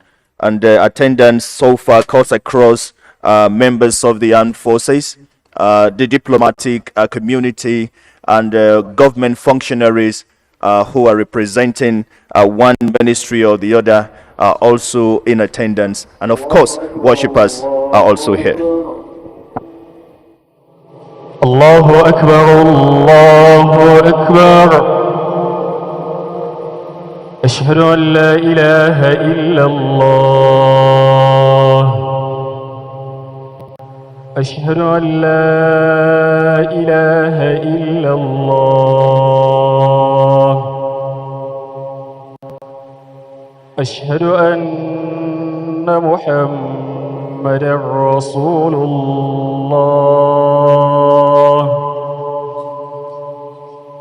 أشهد أن محمدا رسول الله. حي على الصلاة. حي على الصلاة.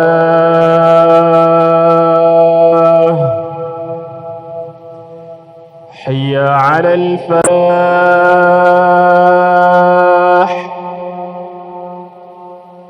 حي على الفلاح.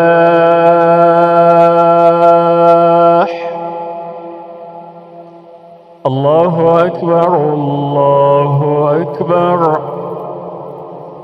لا إله إلا الله.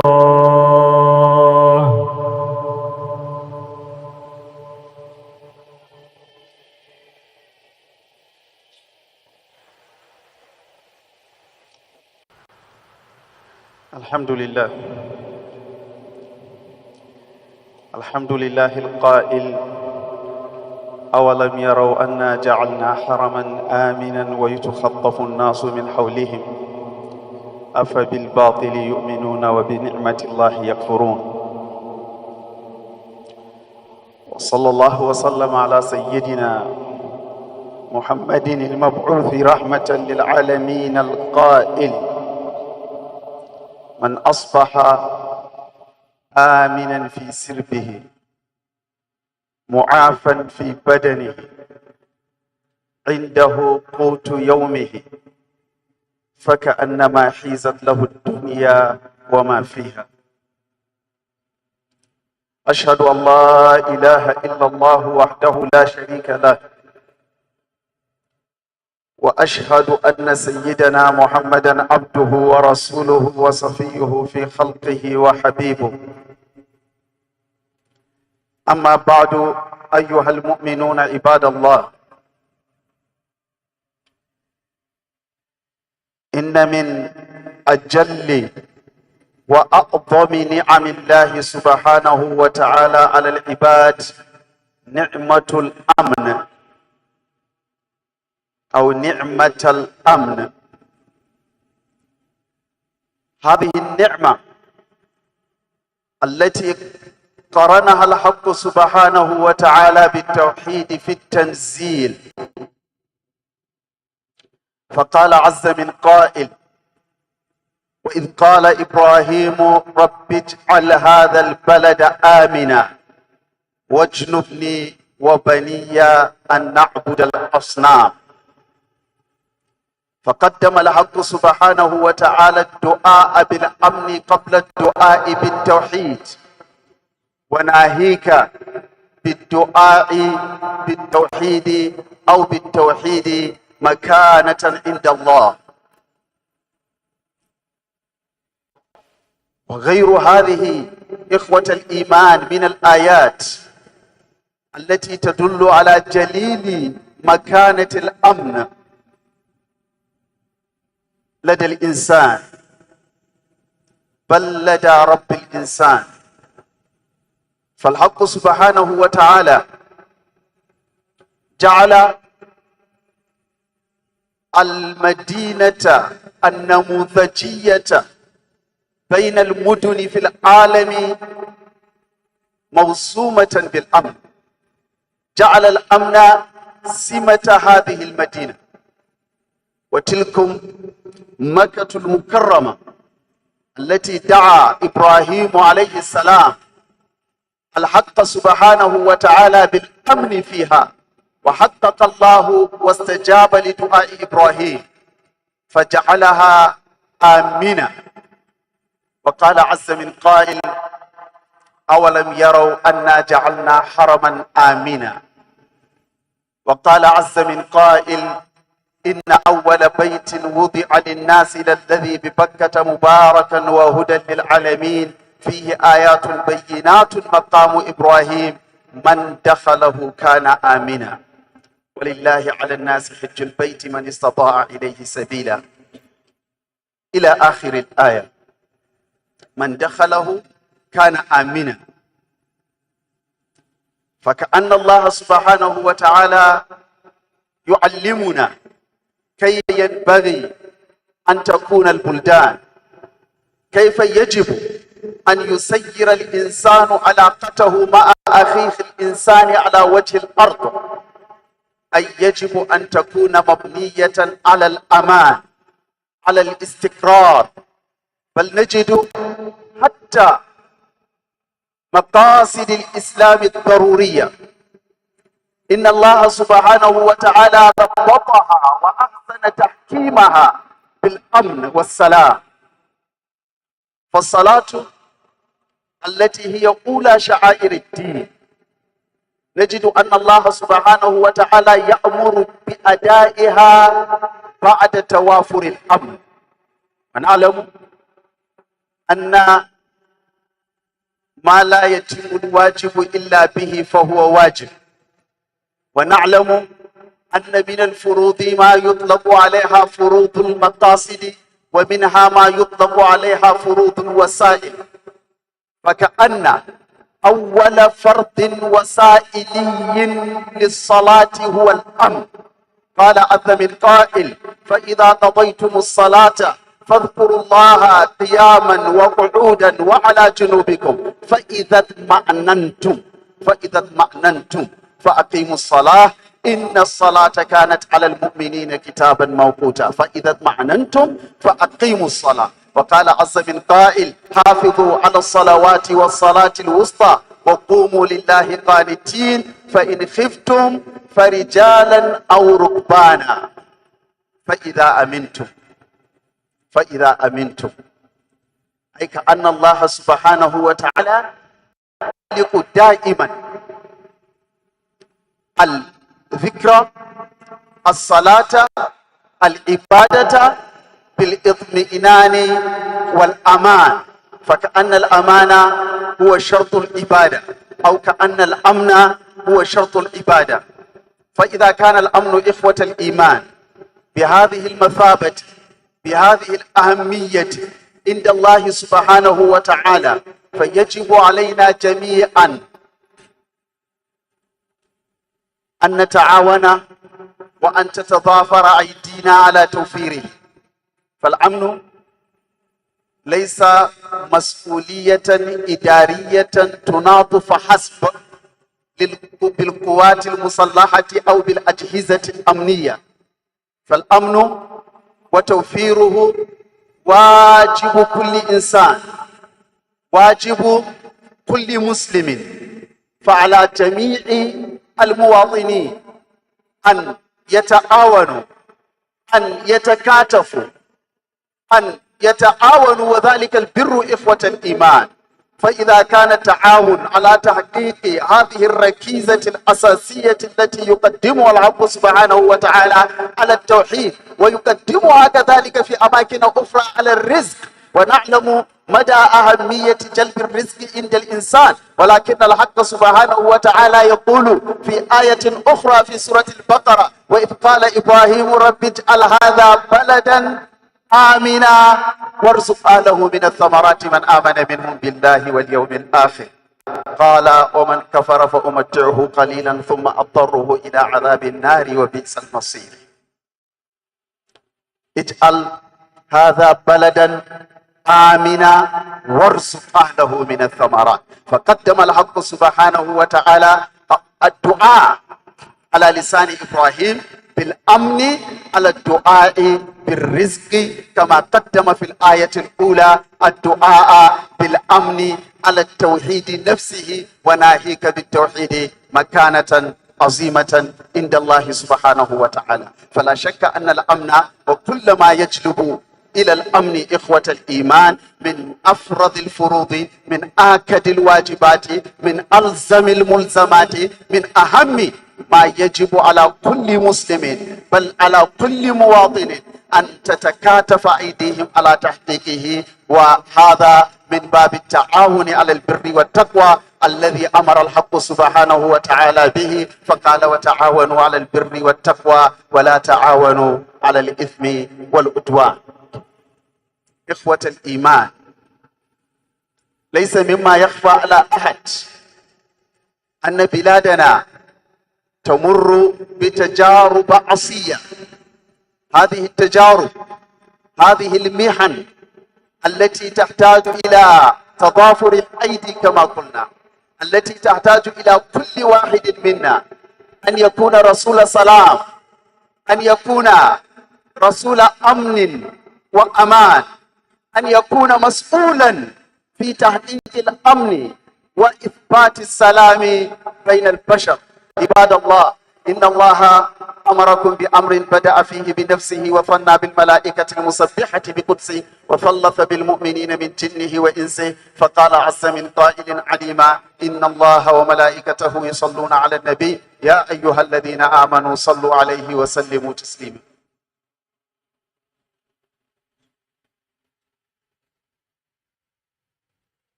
الحمد لله رب العالمين، والعاقبة للمتقين، ولا عدوان إلا على الظالمين. أشهد أن لا إله إلا الله وحده لا شريك له، وأشهد أن سيدنا محمدا عبده ورسوله وصفيه في خلقه وحبيبه. إخوة الإيمان، إذا كان الأمن بهذه المثابة عند الله وبهذه المكانة في الإسلام، فلا شك أن الذي يسهر لتحقيق الأمن أحق من يقدم إذا ذكر الرجال. وإن أمن الناس علينا من يضحي براحته من أجل راحتنا، يضحي بحياته من أجل حياتنا، والحياة أغلى ما يملكه الإنسان. فالذي يضحي بحياته ويغامر بنفسه كي نعيش ونحيا كرماء، لا شك أن هذا كما قلنا أمن الناس علينا وأحقهم بدعائنا ومعاونتنا وإثبات رجله وقلبه ومد يد العون إليه بكل ما هو مستطاع، بكل ما هو مستطاع على مستوى الحكومات. يجب أن تكون مناسبات ذكرى القوات المسلحة المفقودين منهم، يجب أن يجعلوها مناسبة لتحسين صورة الأحياء منهم، لتزويدهم بكل ما يحتاجون إليه حتى يواصلوا هذه المسيرة، مسيرة الدفاع عن الوطن، مسيرة الدفاع عن الشعب، مسيرة الحفاظ على بيضة الوطن، مسيرة تحقيق الأمن والأمان والسلام للبلاد والعباد. واجب كذلك على المسؤولين الإداريين، إذا كان الفساد قد استشرى في شرايين جسد بلادنا، إذا كان الفساد يكاد يكون ظاهرة قل قطاع خاص أو عام ينجو منه، فلا بد ألا يقترب الفساد الأجهزة الأمنية، فلا بد أن تكون القوات المسلحة مزودة بكل ما يؤكد رفاهيتها، بكل ما يؤكد أداء واجبها على الوجه الذي استؤمنت عليه. واجب على الشعب كذلك، على الشعب بأجمعه أن يطوروا ثقافة هي ثقافة احترام رجال أمنها، ثقافة الإحسان إلى رجال الأمن. فإذا كان رجل الأمن يضحي بأغلى ما عنده من أجل استبقائك واستبقاء حياتك، بل من أجل أن تسير على الأرض آمنا سليما، فلا يخلو أي شيء تقدمه لهذا الرجل. فعلينا أن نعتبرهم أولا أبطالا يستحقون التقديم حيث يجب التقديم، يستحقون الكلمة الحسنة، يستحقون الخدمة من جميعنا. إذا قلت جميعنا أقصد به جميع المواطنين من أعلاهم إلى أدناهم، فكل واحد مدين لرجال الأمن، فيجب أن نقدم لهم هذا الاعتراف بالحسن الذي يقدمونه لنا. وهذا الاعتراف نقدمه للأحياء منهم، ونقدمه كذلك للأموات منهم من خلال الإحسان إلى أراملهم، الإحسان إلى أيتامهم، التأكيد من أنهم عاشوا حياة سعيدة.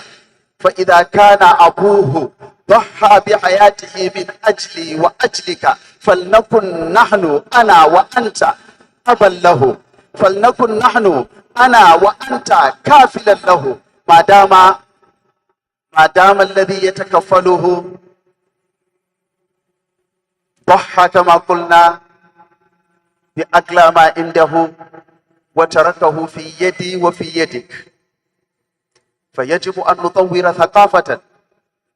لا ينبغي أن يكون يوم ذكرى الفدائيين الأبطال مجرد ذكرى على اللسان، ينبغي أن يكون رفعا لشعائر، رفعا لشعيرة الإحسان إلى أيتامهم، رفعا لشعيرة الإحسان إلى أراملهم. أين نحن وهؤلاء؟ ماذا نقدم لهم؟ هل نتكفل تعليمهم؟ هل نزورهم؟ هل نعودهم؟ هل نرفع عنهم ألم مرارة فقدان؟ وهذه إخوة الإيمان أين سنة الحبيب المصطفى صلى الله عليه وآله وسلم؟ تذكروا كيف كان الرسول صلى الله عليه وآله وسلم يحسن إلى أهل جعفر رضي الله عنه، وسئل عن السبب فقال إنه يترحمهم لأن أباهم مات شهيدا في ميدان القتال.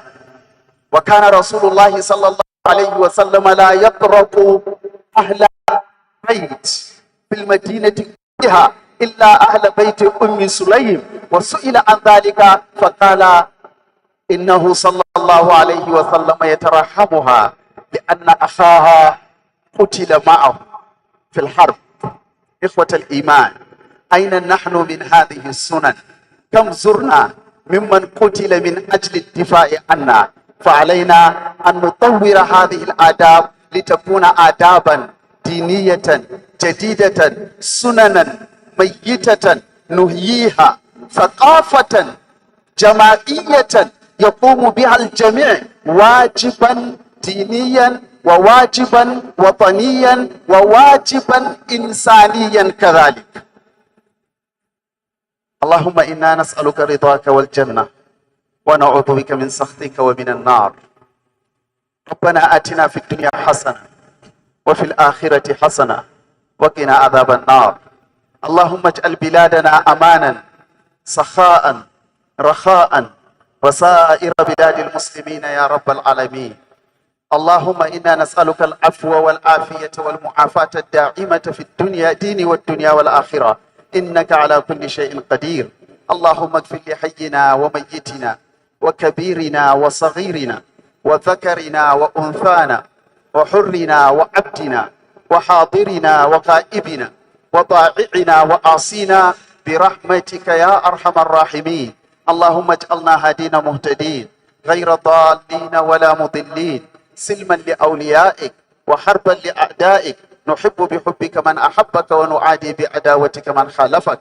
اللهم أعد الأمن والأمان والاستقرار الدائم إلى بلادنا نيجيريا يا رب العالمين، وإلى سائر بلاد المسلمين يا أرحم الراحمين. عباد الله، إن الله يأمر بالعدل والإحسان وإيتاء ذي القربى وينهى عن الفحشاء والمنكر والبغي، يعظكم لعلكم تذكرون. فاذكروا الله العلي العظيم يذكركم واشكروه على نعمه يزدكم، ولذكر الله أكبر والله يعلم ما تصنعون. وأقم الصلاة.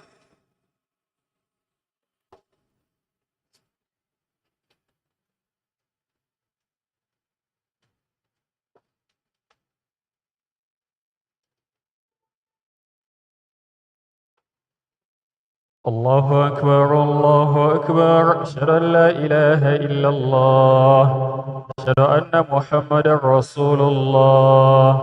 حي على الصلاة حي على الفلاح، قد قامت الصلاة قد قامت الصلاة. الله أكبر الله أكبر، لا إله إلا الله. الله أكبر الله أكبر. بسم الله الرحمن الرحيم. الحمد لله رب العالمين الرحمن الرحيم مالك يوم الدين، إياك نعبد وإياك نستعين، اهدنا الصراط المستقيم صراط الذين أنعمت عليهم غير المغضوب عليهم ولا الضالين.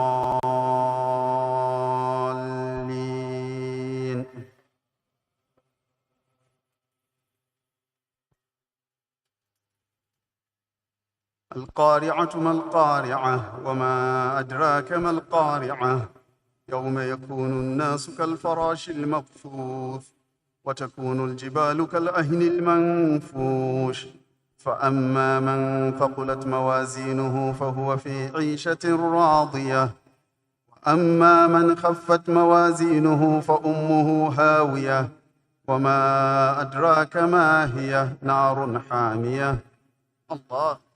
الله أكبر.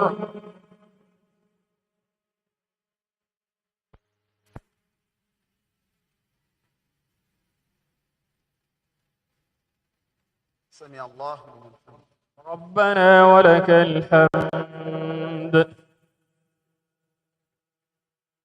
الله أكبر الله أكبر.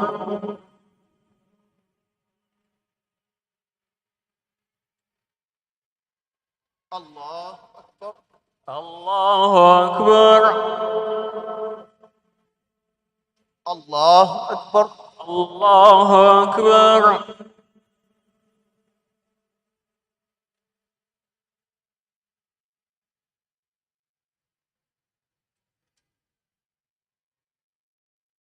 الله أكبر الله أكبر. بسم الله الرحمن الرحيم. الحمد لله رب العالمين الرحمن الرحيم مالك يوم الدين، إياك نعبد وإياك نستعين، اهدنا الصراط المستقيم صراط الذين أنعمت عليهم غير المغضوب عليهم ولا الضالين.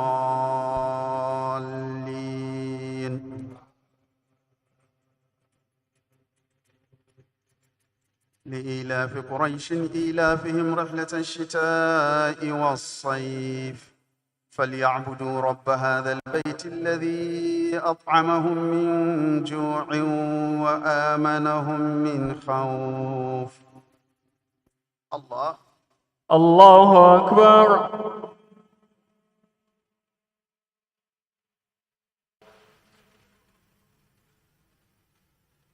سمع الله لمن حمده. ربنا ولك الحمد. الله أكبر الله أكبر.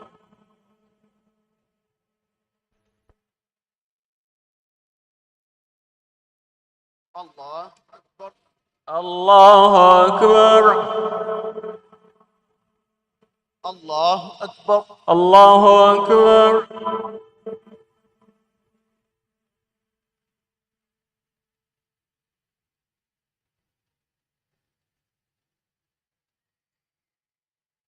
الله أكبر الله أكبر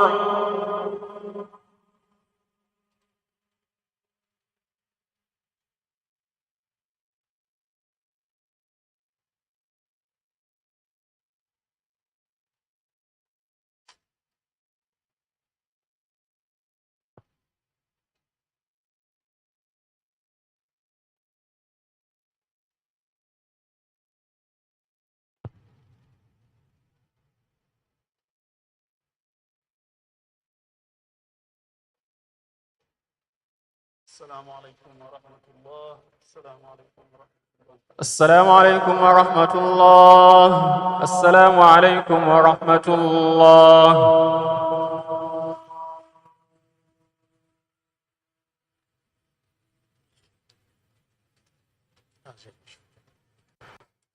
Assalamu alaikum wa rahmatullahi ta'ala wa barakatuhu.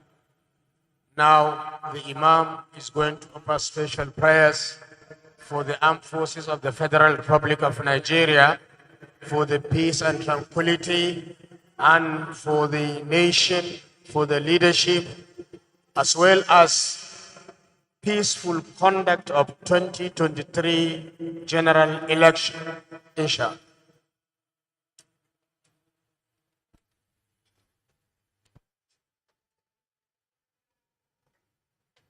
صلوا على النبي الكريم.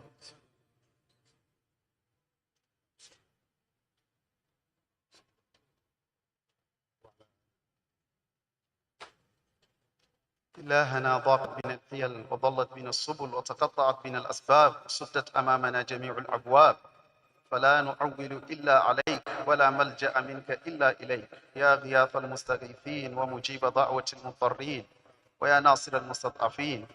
نعوذ بك من همزات الشياطين ونزغات نزوات السلاطين ونعوذ بك يا رب الأرض والسماء من عبث السفهاء الجاهلين وعيث الغوغاء الضالين المتحيرين. نسألك من الإيمان الجلباب السابق ومن الإحسان الصافي السائق. إلهنا اجعل بلادنا أمانا سخاء رخاء وسائر بلاد المسلمين يا رب العالمين. اللهم قوي القائمين على حفظ بيضة هذه البلاد يا رب العالمين. اللهم أعنهم على هذا الواجب. اللهم أعنهم على رد الأمن، على الحفاظ على الأمن ورد السلام إلى البلاد والعباد يا أرحم الراحمين. اللهم من توفوا منهم مسلمين فتقبلهم شهداء عندك يا رب العالمين. اللهم امنحهم أفضل وأكرم وأشرف ما تهب وتمنه عبادك الشهداء يا رب العالمين. اللهم وفق رؤساءنا على أداء الأمانة التي حملتهم يا رب العالمين، وارزقهم بطانة صالحة تكون عونا لهم في أداء هذه الأمانة يا الله. اللهم لا حول لنا ولا قوة، الحول كله لك والقوة كلها لك يا رب العالمين. اللهم إنا تبرأنا من حولنا وقوتنا.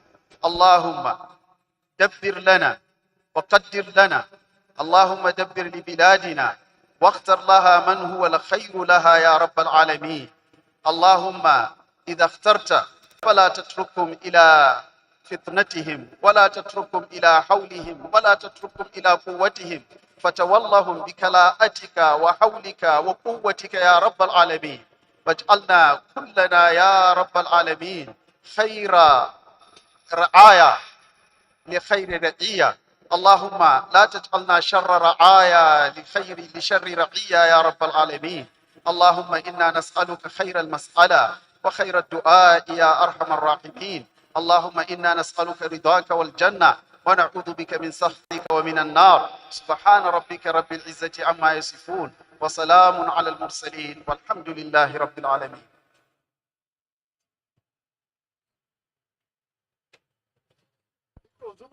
That was the Imam of the National Mosque, Abuja, Professor Ibrahim Makari, after leading the 2 rakat compulsory Jumat prayer and following it up with a national prayer for the country and also for the Nigerian armed forces to continue to succeed in their quest to continue to bring about peace and ensuring unity of the country through protecting the territorial integrity of the country.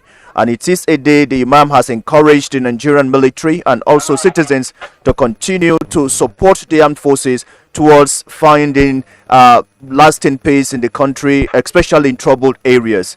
I think this is the much we'll be able to bring to you from the National Mosque. On behalf of the outside broadcast crew, I remain Abdullah Hajia as we return you back to the studio for the continuation of our scheduled programs for the day. Thank you.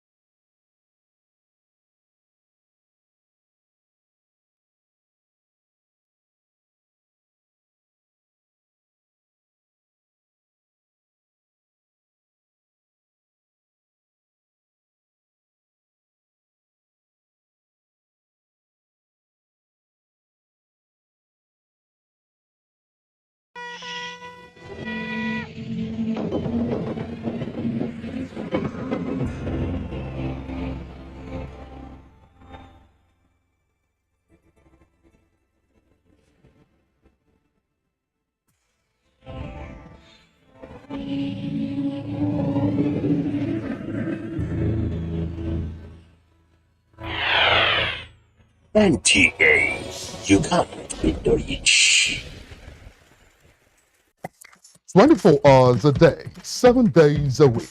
You can watch NTA International live on your TV, computer, iPad, tablet, and phone. Log on to visiontv.co.uk and click on Entertainment, then NTAI. You can also download the iOS or Android app on your mobile devices to watch NTA International. Chairman of Council who's from Modua.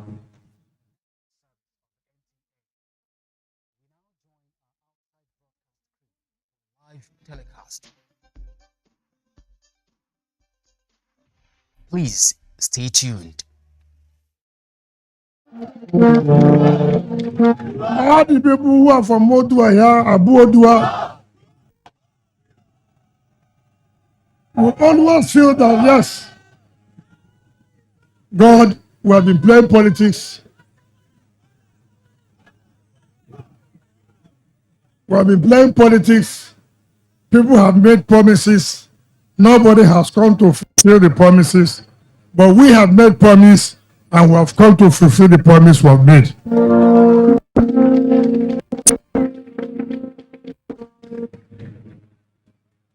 I want to ask, where is that woman who represented the company, Lubris? That is she. Where is that woman? The woman that spoke on behalf of the company. She's here, where is she? She has gone. Okay. Why have they not mobilized to Abuja? They have collected the money, they've collected here, they have collected the, so why have they not mobilized there? What is preliminary works? Did they collect our money preliminary? Call the company now, call them, tell them come here.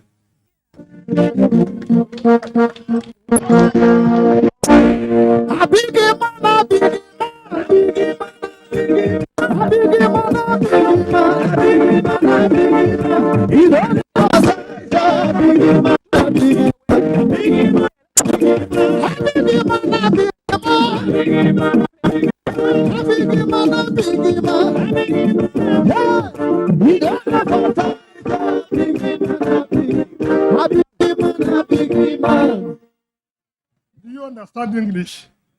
Why have you not moved to site after you collected our money on the other road in Abuja?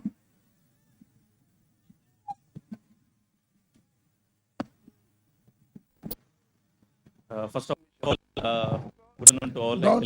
Starting like good afternoon. There's no good afternoon. Why have you not moved to that? Sure, we will try to move to that place. Commissioner of Works, I give you 24 hours. If the don't move, turn on immediately.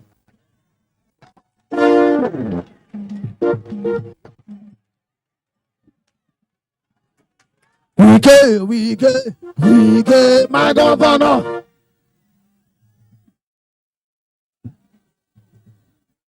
You see, part of the problem we have, that is why our problem is not only the company, even those who are supervising the job are part of the problems we have. This company has collected the money more than 2 months ago, and you are telling us that they are preparing. After I send money from us, let them not move to start till tomorrow. I will sack you as a commissioner of works.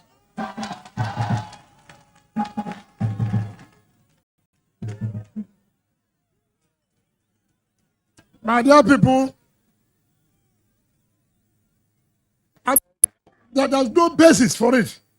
There's no basis. You don't take our money and keep in the bank and do your other businesses. And then the people are suffering. Before you know it, in March now, the race will start. And then you tell us, because of race, it can't happen.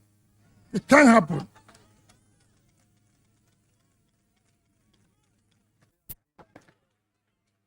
So please, my dear good people of Abuja, make sure if you see any slow rate in this job, shout in the social media, cry.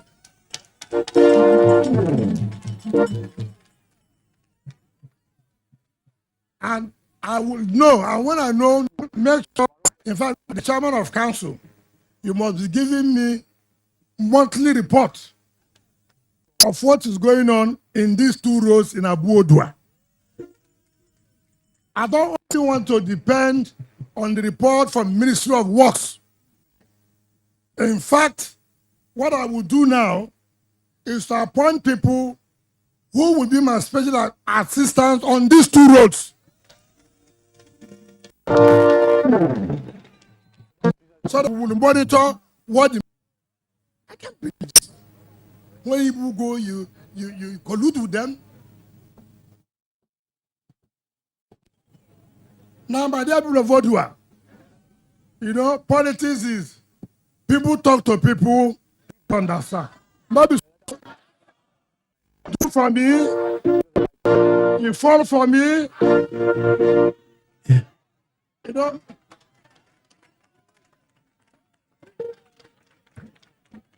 you see, you know, when like Nana talk and say, since when they do politics, nobody don't get to come here. Not be so.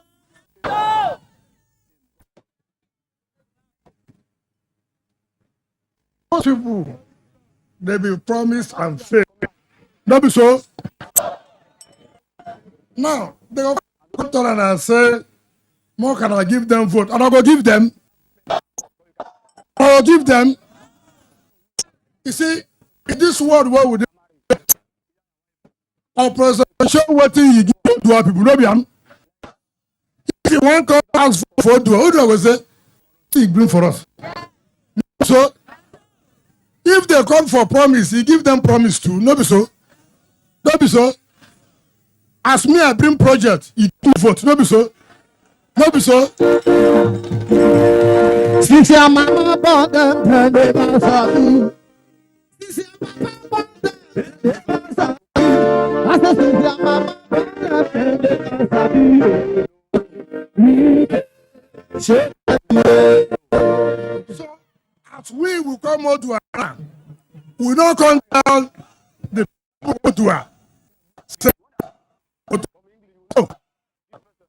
something to help the entire and I call and then we'll continue there. Not so, because As me, I go finish this one before I go. Him go know when go start your own. Because na agreement what we dey sign now. As all to our people don't agree say they go give us vote. Him too him go agree say him go complete one when him come. No be so. No be so. Agreement is a agreement. Agreement is a agreement. So make the candidate come with your deputy. Make the man when they run for House of Reps come. Make the deputy governor come when they go for Senate. Make the person when they run for Assembly come. You see them. Agreement is agreement, yo. Agreement is agreement, yo. You don't receive a settlement, yo. Agreement is agreement, yo. So today, the man will take over from me and his deputy. They sign agreement with the people of Ottawa. Not be so. As they come, make them compete. The one where I go stop. Not be so. Because May 29, me I don't go. Not be so. And then they will continue from there. Why is good? Not gonna vote for it because not gonna not go bring people who go cut everything where we don't start. Now consolidation, what would they do? Do you understand me? Consolidation. If I go bring this boogie now, then go run. Not be so. Not be so. So at the hand I'm over to now. Now me the short here. Because me now do a talk. Not be so. Talk and I do not be am. I talk, I do. I talk, I talk. So now me they take shorty for governorship and deputy. More gonna vote for PDP. But I have that talk. For Senate, I send my daughter go Senate. I never see him again. In the here. In the here. Okay. Okay. Okay. So we'll bring another woman, but this one, they're very good. Now my deputy. As you understand me? Now my deputy, so they go and make you go Senate now. Make she go talk. Now woman where they loyal. Do you understand me? Where they humble, yeah? Where they patient, you know me? Anything when I talk, she go carry and go Abuja. Dr. Epalebo Banigo. Now she they go for Senate.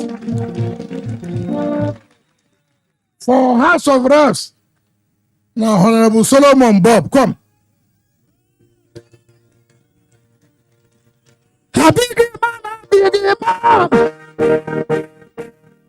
House of Assembly. See, I'm here. Now, son. Now, what do I tell her for governor? What do I tell her for governor? Fubara. What do I tell her for governor? Sim Fubara. But I know SIM card. If SIM not there, your phone go work. If SIM not there, your phone go work. See the governor.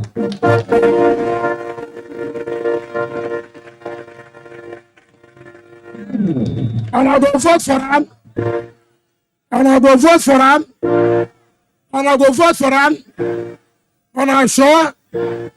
Auto and I'm sure. And I go protect and I vote. And I go protect him. I trust on her.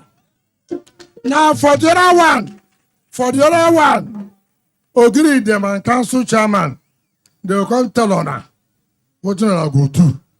And I have that tell her. When we finish, now we will tell on her that one. You understand me? Because this time now, anybody won't want to give vote, go tell Rivers State what they go get. Not be so. Not be so. We go dash our vote again. And I agree dash our vote again. Not be when you fall for me, I fall for you. If you don't fall for us, we go fall for you.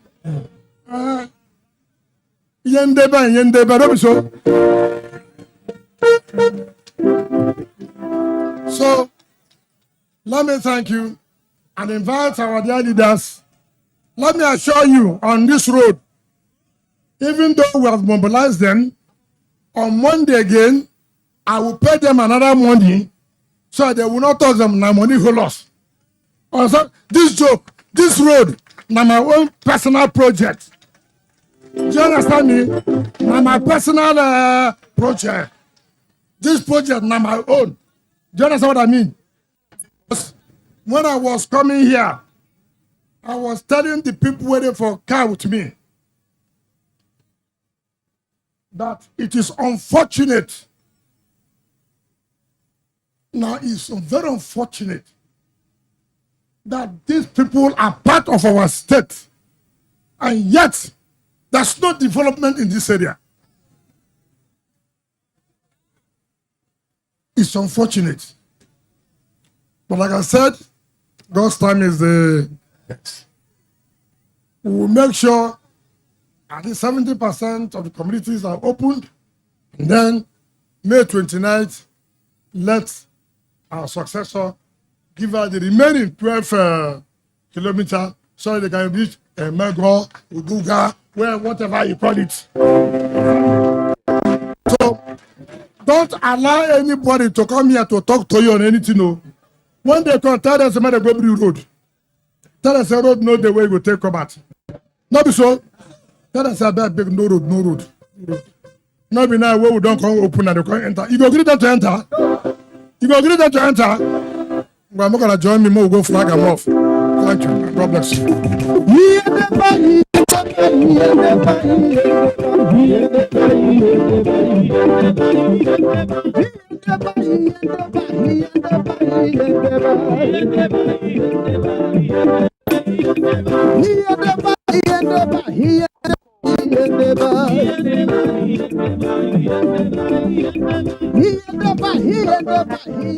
To the high point of the ceremony, Governor Yeson Wike and his entourage making his way to officially flag off the multi-purpose Ekago Oboloma Adada Link Road. The flag off of this road project, 70% of the road problem of Odwa people will be solved. And on completion, the road project will open and connect Obwa Odwa to other communities. Governor Wike about to mount the heavy duty truck and to perform the ceremony, that is the flagging off of the Ekago Oboloma Adada Link Road. Of course, staff of Ministry of Works are preparing him for the ceremony.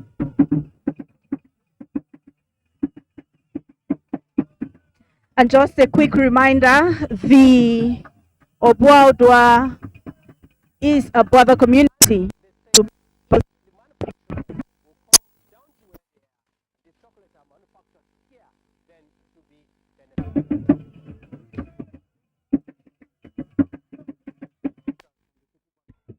Governor Wike has just finished performing the flag off of the Ekago Oboloma Adada Link Road, which will link 3 communities and other neighboring states.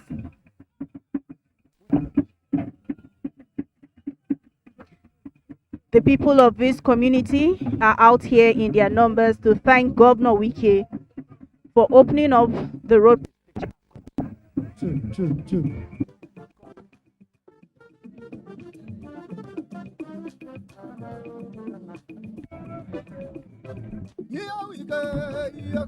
The 9.2 kilometer link road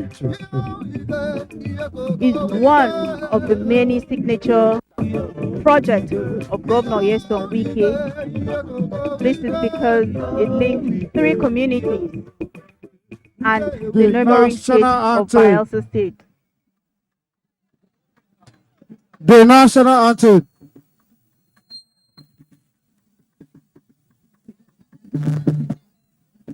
The national anthem.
The official flag off of the Ekago Oboloma Adada Link Road.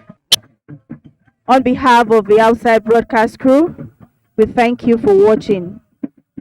Let's now join our studio for the continuation of other program. Good afternoon.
"24 hours a day, 7 days a week. You can watch NTA International live on your TV, computer, iPad, tablet, and phone. Log on to visiontv.co.uk and click on Entertainment, then NTAI.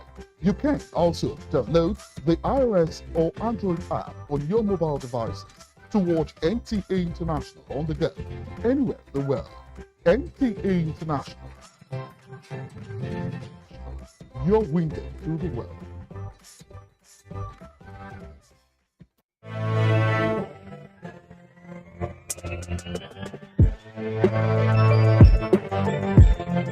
I'm actually a passionate baker. I don't rest until everything is done. When I entered university, anytime I'm broke, I'll make cupcakes and go and sell to the other students.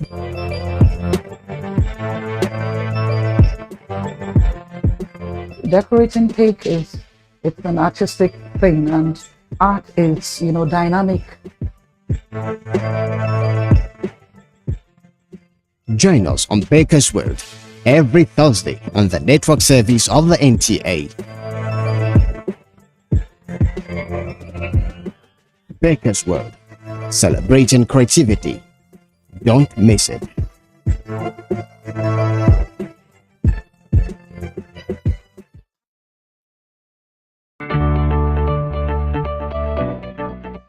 And welcome to another amazing edition of your weekend. I'm telling you, it has to be heat, it has to be steamy, it has to be hot, but we've decided that, somebody has to tell a story that is family oriented. I got you out to fight you! Welcome to another edition of Talking Movie. The film was everyone he ever cared about.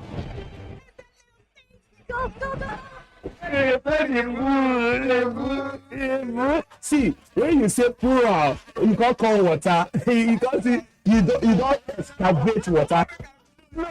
This is a #1 program, Gallery.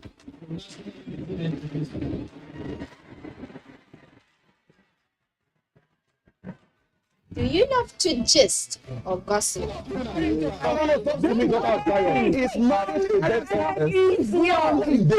it is extremely wrong. And we cannot take it. Hello everyone, welcome to another exciting episode